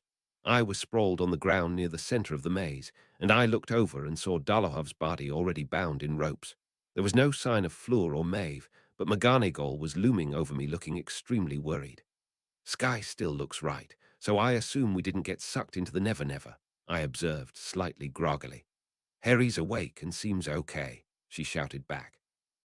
And I have one more Death Eater bound. I think we got them all, I confirmed for her, carefully sitting up. Should have been 6 total. I don't think Nat or Selwyn survived the Scroot dying, so there should be 3 that are stunned, and 1 that's Sphinx Chow. Well, I don't know what Maeve did with hers, so maybe only 2 are stunned. That's what I counted as well, she nodded. What happened? Did you get stunned? Not exactly, I shook my head. It was reverse psychology. Fleur was working for the Summer Court the whole time. I got caught in the veil ripping, but I think I'm okay. She lent me a hand to help me stand, and then she began casting diagnostics on the clearing where the cup had been standing. Some kind of big discharge of energy, at least, she eventually agreed. And apparition traces like I've never seen. They probably both went into the Never Never, I agreed. What kept you? She sighed. The maze was more impenetrable than we'd expected. The ministry had very high expectations of your ability to circumvent the challenges and added more wards than we'd been told. It took several minutes to take them down as soon as your battle began. So I guess I wasn't out long. I used my staff to walk around the clearing, still a little wobbly. The omnioculars that had been following Fleur were flopping weakly on the ground near the middle, their charms damaged in the veil destruction. And I guess it was also the ministry's idea to make this area free of the anti-apparition wards so the cup could portkey the winner out. You were out for only a few seconds, probably. And yes, she frowned. Albus double-checked the portkey charm when we learned they were trying to get hold of the cup, but I suppose he didn't factor them coming into the clearing. To be fair, it was a dumb plan and got them all arrested or killed.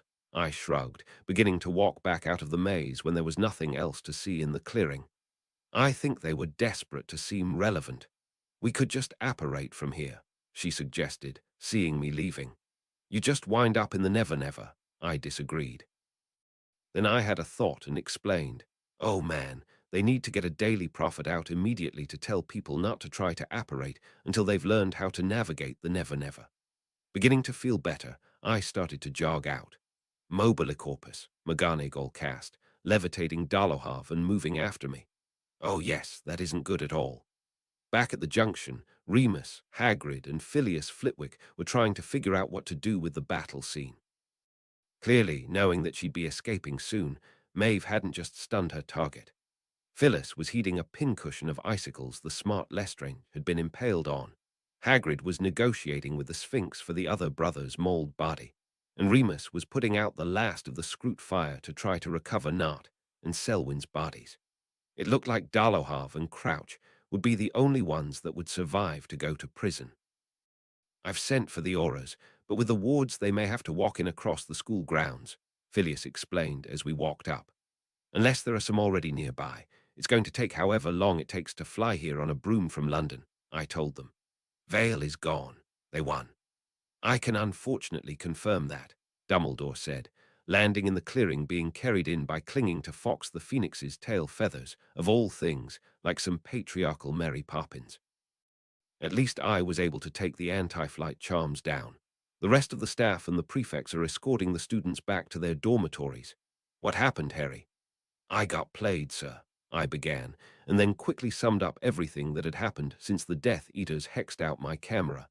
He listened to the debrief and sighed heavily. I'm sorry, Harry. I should have realized such a thing was a possibility. I did try to implement contingency planning, so hopefully word will be spread quickly once it becomes apparent that the flu network and portkey travel are both down. Let's close up the crime scene. He and my grandmother both quickly transfigured the earth to erect walls across most of the exposed corridors to prevent the beasts from further disturbing the bodies of the Death Eaters, and then led us out the holes that had been killing cursed into the walls, using transfiguration and the Elder Wand to pry open a hole through the last two layers. An unhappy collective of bureaucrats led by Fudge and Umbridge descended toward us as soon as we were visible. I was surprised they didn't have any auras with them as bodyguards, but presumably things had been bad enough lately that there weren't any hands free to babysit. Dumbledore sighed and went to handle it, as I turned to intercept the Mathilda-shaped missile that was hurtling toward me to check that I was okay. "I'm fine," I assured her, "but your apparition license is useless." "Maeve beat you to the cup?" she asked, making sure I wasn't bleeding before wrapping me in a hug. "No." Remember how I said that Vila seemed like she? I should have followed that thought up. "Oh no," she said, looking toward where Bill Weasley was descending the stairs more slowly, a worried look on his face as he realized Fleur wasn't with us. "Sorry, man," I told him once he was within earshot. "She decided to choose her Vila side and win the tournament for the fairies. I think it was a really hard choice. She said to tell you she was sorry." He sighed and closed his eyes for a minute, then said, "Figures. Wouldn't be the first girl I dated that broke up with me when she realized she was out of my league. Has anyone seen my godmother?" I asked everyone standing around, which also still included Remus and Hagrid. "She said she'd meet you at the Three Broomsticks," Mathilda told me. "She left as soon as the wave of energy happened. I'm coming." "Everyone's coming," Remus said. "Or at least Dumbledore." It took a little while to organize, since Fudge was basically frantic about the revelation that his big tournament had lost the war that he hadn't thought he'd still been fighting. There wasn't even a victor to give the prize money to. I watched them glance over at me, briefly consider declaring me the winner by default, and then shake it off and decide to keep it. I wasn't sure whether Dumbledore decided to break to him that the Malfoy heiress he'd been so fond of had been an enemy combatant the whole time. Finally, a small parade started heading down to the school gates. Most of the adults who'd been visiting needed to acquire lodging or figure out how to get back to London. They would eventually decide to take the Hogwarts Express, which turned out to be stashed in a barn at the end of the line when it wasn't taking one of its normal half-dozen yearly trips. While the ministry officials were haggling with Madame Rosmutter about rooms for the evening, my godmother peeled out of a corner and said, "I imagine you have questions." She didn't seem particularly threatened by the others who turned with me to talk to her, Dumbledore, McGonagall, Remus, and Mathilda. But she did leave herself a fair amount of room to move and have a window behind her to escape through if necessary. "You played me the whole time," I told her. She shrugged and admonished, "You were warned that you were too predictable. No one ever told you your victory would be as an agent of the courts. You drew that conclusion on your own." I asked, and the gesh to make me fail to notice that Vila was she. That drew a grin, woven by the Queen herself, and you still nearly worked your way around it. "I'm so proud of you. None of us expected you to become friends with the poor changeling. It seems to have worked out in the end." If I'd taken the trophy instead of basically letting Fleur win, Britain and Europe would have probably been the last bastion of the Vale for a brief while, she allowed, then explained. This was not the only place such affairs were enacted. Titania herself should have at any moment now achieved something similar in the Americas. I believe her knight and lady were handling Eurasia, and winter court luminaries were in South America, Africa, and Australia, where it's technically midwinter.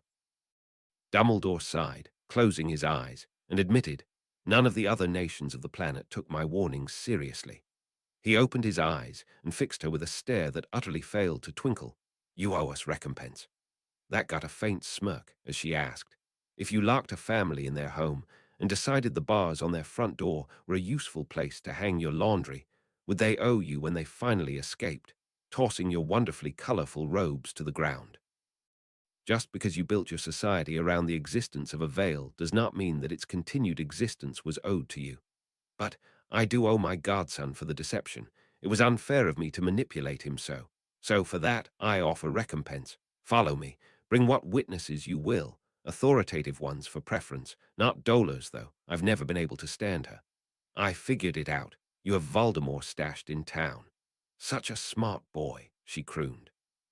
Dumbledore, still the least amused I'd ever seen him, flagged down a couple of the ministry guests that he seemed to trust, and Alexis noticed that something was going on and slipped into the small crowd. Bellatrix nodded and led us a short way down the street. We were in a residential neighborhood not far from the inn when she announced, "I declare the secret finished. Reveal the black home within Hogsmeade." The secret revealed, an old but elegant townhome painted in dark greens was suddenly there on the street, where I'd been ignoring it. As the Fidelius died, I realized that I'd seen the old house a number of times in my trips through the town in the past, but hadn't noticed it in the last year. My godmother whispered to me, Lucius was right about the difficulty of hiding such things, but he never figured out how to cast the Fidelius. I groaned. You never told me you didn't take the cup out of your vault. She gave me a forgiving pat on the arm. If you're going to keep dealing with the she, which seems likely, you should really pay more attention to what people tell you, Harry. You, like most people, hear what you expect. Sure enough, she opened the front door, and right there, in the middle of the cleared floor of the foyer, was a complex runic circle surrounding a golden cup, with the flickering shade of Voldemort floating in the air above it. Bella, even if you have brought Thess's SS sacrifice, there will be no forgiveness this time, the Spectre warned. Ignoring him and the gasps of the ministry officials who didn't know what to expect, she explained, the trap relies on the cup, so you might need to eliminate both simultaneously. You fools, Voldemort railed. Even without any anchors, you cannot destroy me in this form. You have the exorcism charm down, sir? I asked Dumbledore. I do, he nodded. Unless Miss Grimblehawk would like the honor. Mathilda shook her head. You've been waiting a long time for this, sir. I am Lord Voldemort. I am eternal. Dumbledore incanted, Excorio, silvery static washing over the cup, and I gave it a few seconds for the telltale wail of a destroyed Horcrux before my own soulfire charm nailed the wraith before it could flee. Eternal, Tom Riddle's high-pitched voice argued, fading into nothing as the last of his spiritual essence unraveled. Bellatrix clapped her hands and said with seemingly genuine cheer, Well, that's everything sorted and everyone appeased, yes. And now this home is available again. Perhaps young Nymphadora would like it as a residence for closer access to her bow. She eyed Remus, making it obvious that she was not making a big deal about his status as a werewolf, especially in front of people that might not know. I looked around. The ministry officials seemed altogether shocked at the sudden defeat of Lord Voldemort. McGonagall and Remus were making identical grimaces of disapproval. Mathilda and Alexis were just rolling their eyes at me at yet another stupid adventure I'd had. And Dumbledore was clearly furiously thinking to see if there was any angle where Bellatrix Black Lestrange and the Fey courts hadn't thoroughly outmaneuvered us and left us thanking them for the privilege. Safe for us to use the wrath to get home? I asked. Safer than going into the Never-Never blind, my godmother agreed. Well, I have a victory celebration to get to. I'll be in touch, Harry. Then she turned in place as if apparating, only to vanish in a swirl of colors that briefly left the impression of stepping into a fantastic world of fairy tale and nonsense, clearly not following her own advice. One of the ministry officials finally asked, Albus, what just happened? Never lands. Think we'll beat the train back to London. Tonks asked, peering down the cobblestone walkway that wound through an impossibly craggy hillside on the left and a forest of immense majesty on the right. The cobblestones themselves were a haphazard collection of every type of stone that could be quarried in Britain, worn smooth over the centuries. Remus shrugged. It was only about 20 minutes to get to Leeds, but then the next time we were out in what must have been near Edinburgh, we might have already missed the path to London and have to double back. If we can trust whatever that is, he gestured up at the vaguely neon orb that was currently passing as the Never-Never's sun. It's about noon. But we won't know for sure until the next time we step out and can get a real idea of the hour. I, for one, am enjoying the adventure, Mathilda enthused. I just hope the markers we added don't get turned around by little men like in Labyrinth, Alexis argued. We'd used the last few days of the Hogwarts year to make some tentative forays into the Never-Never. From what little we could tell, places were connected thematically rather than based on their real-world distances. And trying to map useful connections was something Alexis had immediately grabbed onto as a way to make herself a better career in the ministry than working for Umbridge. Various places around Hogsmeade and the school grounds had all emptied into seemingly random locations, but the Rath outside of town exited onto an endpoint of the Roman-style road we were walking along. If there were any markers at the intersections, they disappeared over the centuries of disuse.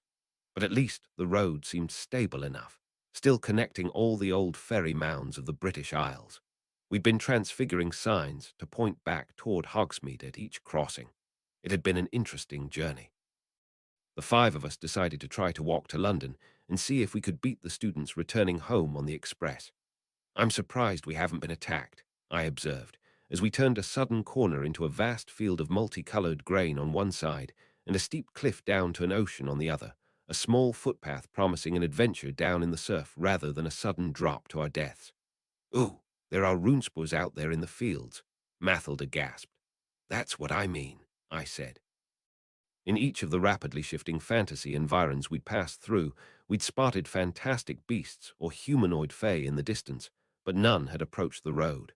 Could be wards on the way, Remus considered, or that they just don't consider it sporting to attack unless we've stepped off the path. "It certainly does seem like an adventure in every direction," Tonks allowed. "Maybe on a day we don't have a flat to get packed up."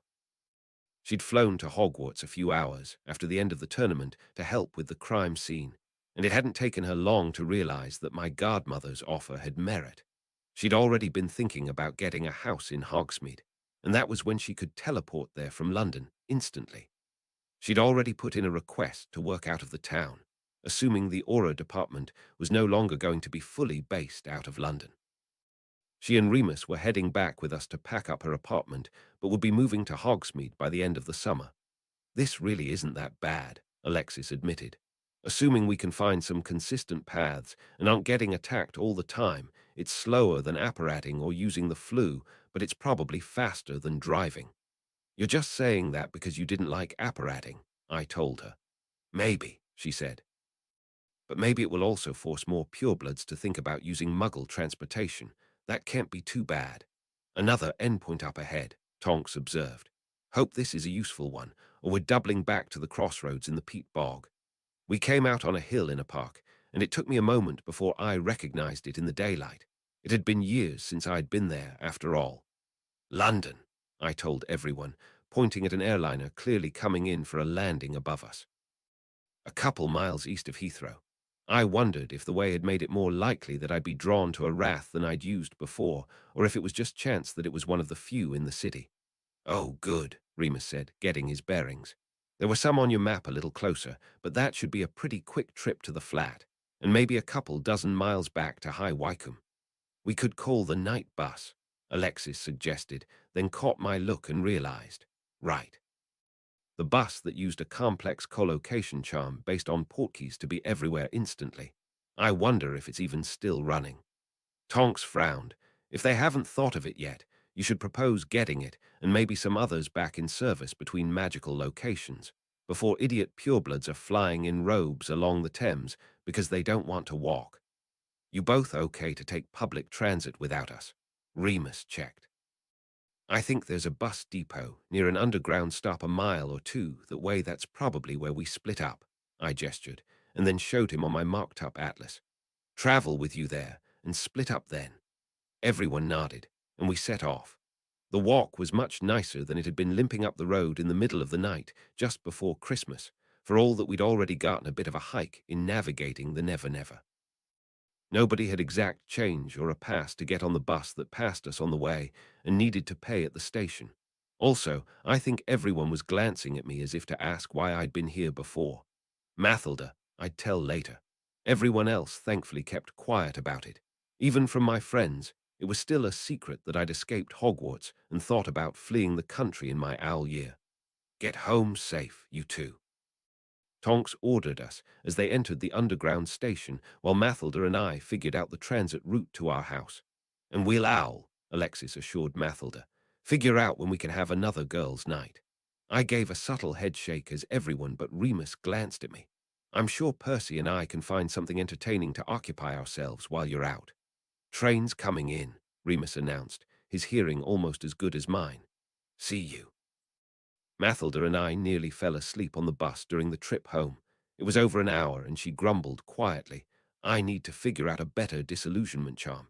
I'm going to need to fly that to get to the ministry. High Wycombe is further than I thought.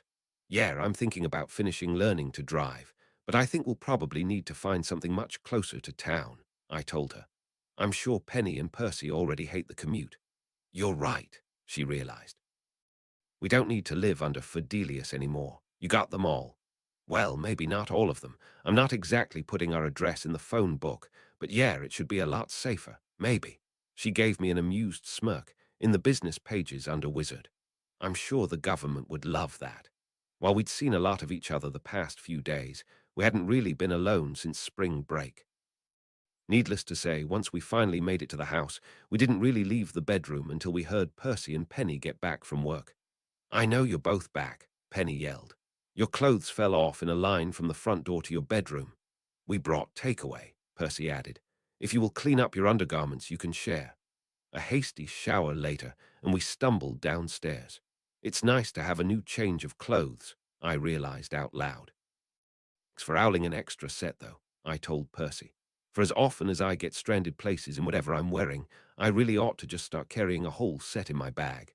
So, tell us everything, Penny ordered as she started dishing up curries. We were well through the meal and sitting out in the back garden before we finished explaining what I'd been through since I saw them last. What about you? I asked. I guess your team didn't wind up figuring out how to stabilize the veil. They both took a moment to figure out what they could say around their secrecy oaths before Percy tried. No, it turned out the artifact we thought might be relevant resisted tampering. But ever since the veil has been removed, I think it is safe to say that the Department of Mysteries has opened new doors. Ha! Penny laughed, then explained. I'm not allowed to tell you why that pun is funny, but it's really exciting new research.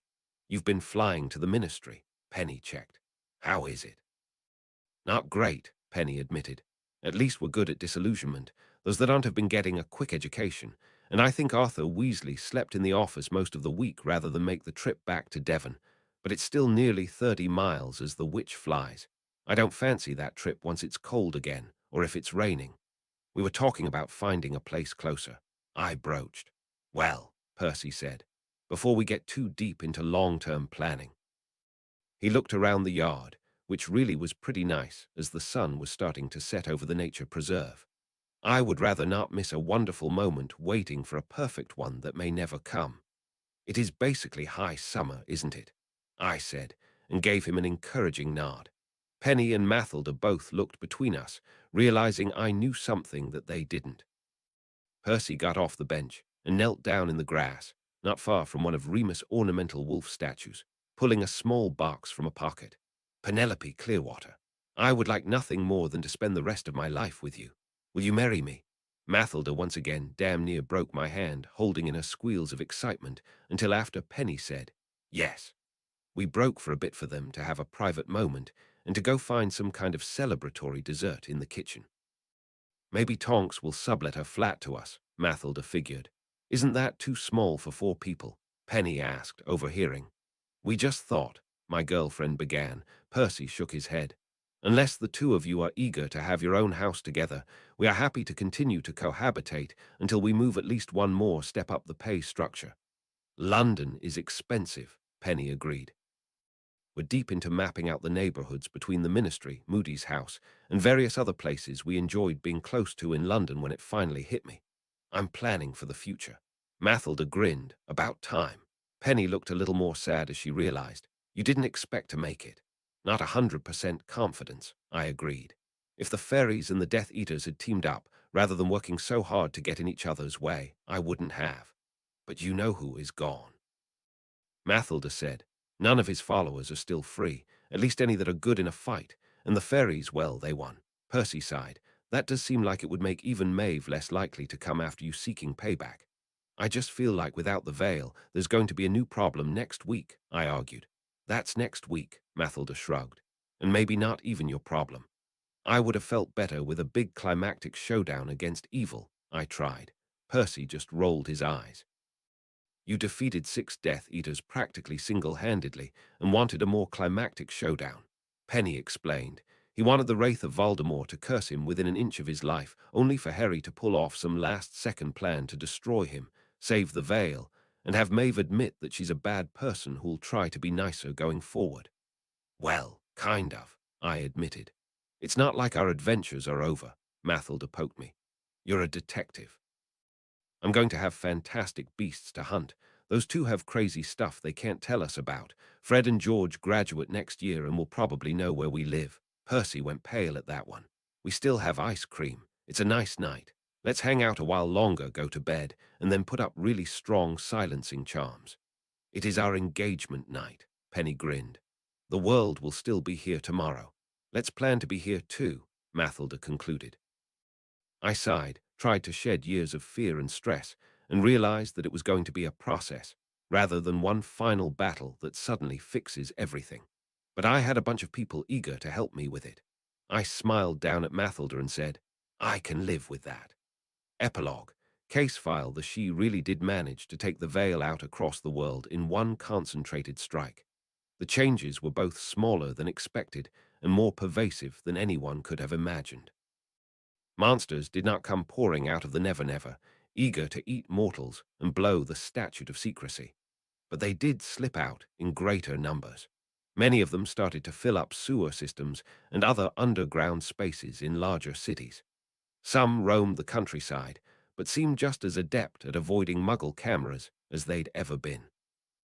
Mathilda began to get annoyed pretty quickly that the Department for Regulation and Control of Magical Creatures was becoming just another branch of the Auras that hunted troublesome monsters rather than dark wizards. Speaking of the Auras, the inability to teleport anywhere in a country in moments with a cadre of Obliviators did more to the statute than the fantastic beasts had. Britain was small enough to keep a handle on it, but the United States had just too much land. Auras would have to try to police huge swaths of territory as best they could. Penalties for dark magic use started to become even more draconian, while minor secrecy violations would slip through. And it was really hard to have our far-flung friends over for RPG night. Hogsmeade filled out to be a real magical city, rather than a glorified shopping mall for Hogwarts. Other wizards had to decide whether to move there or London, since it became a lot harder to remain plugged into society when you lived 100 miles away. Arthur Weasley and Amos Diggory really did wind up carpooling, or at least conving, by broom to work for quite a while, until finally figuring out a reliable way that provided a reasonably safe shortcut. Dumbledore wound up leaving more and more of running the school to my grandmother, since he was needed as a firm hand in the Wisengamot more often. Fudge didn't last long after being the minister who'd let the Sidhe use his own tournament against him, and needed Dumbledore and a substitute teacher to handle the resurgent Death Eater problem. And no, they still didn't lift my doom, despite all of that. With as few auras as they had left, nobody could upset Dawlish, and Umbridge managed to hang on even without her original patron. I know, I didn't love it either. Though I hear she met a messy end when the farmer problem started years later. She really was related. I wasn't able to help Remus with his class and still keep my day job, so it was rare for me to get up to the castle. Tonks wound up helping instead. They got married around the same time Percy and Penny did. That was Mathilda's and my cue to finally start thinking about moving on. Moody retired for good after giving me a few years of mentorship. As noted, Mathilda really wasn't enjoying spending all day hunting creatures just to try to kill them or drive them back into the Never-Never like some kind of monster police. As happens in your early 20s, most of our friends were getting involved in their careers and had less and less time to hang out. And the Grimblehawks were starting to get really pushy about how we weren't married and popping out babies yet. It turned out Luna's offer to work for the Quibbler was legitimate. Her father had accidentally purchased a similar paper out of America called the Midwestern Arcane and needed someone he trusted to help run it and be a major correspondent. And we could work out of my old hometown. That's how we wound up in Chicago. With Mathilda out investigating the fantastic beasts of North America, I started my own private investigation business. and it quickly turned out that the American auras had all but abandoned Chicago, despite all the creatures that had moved in.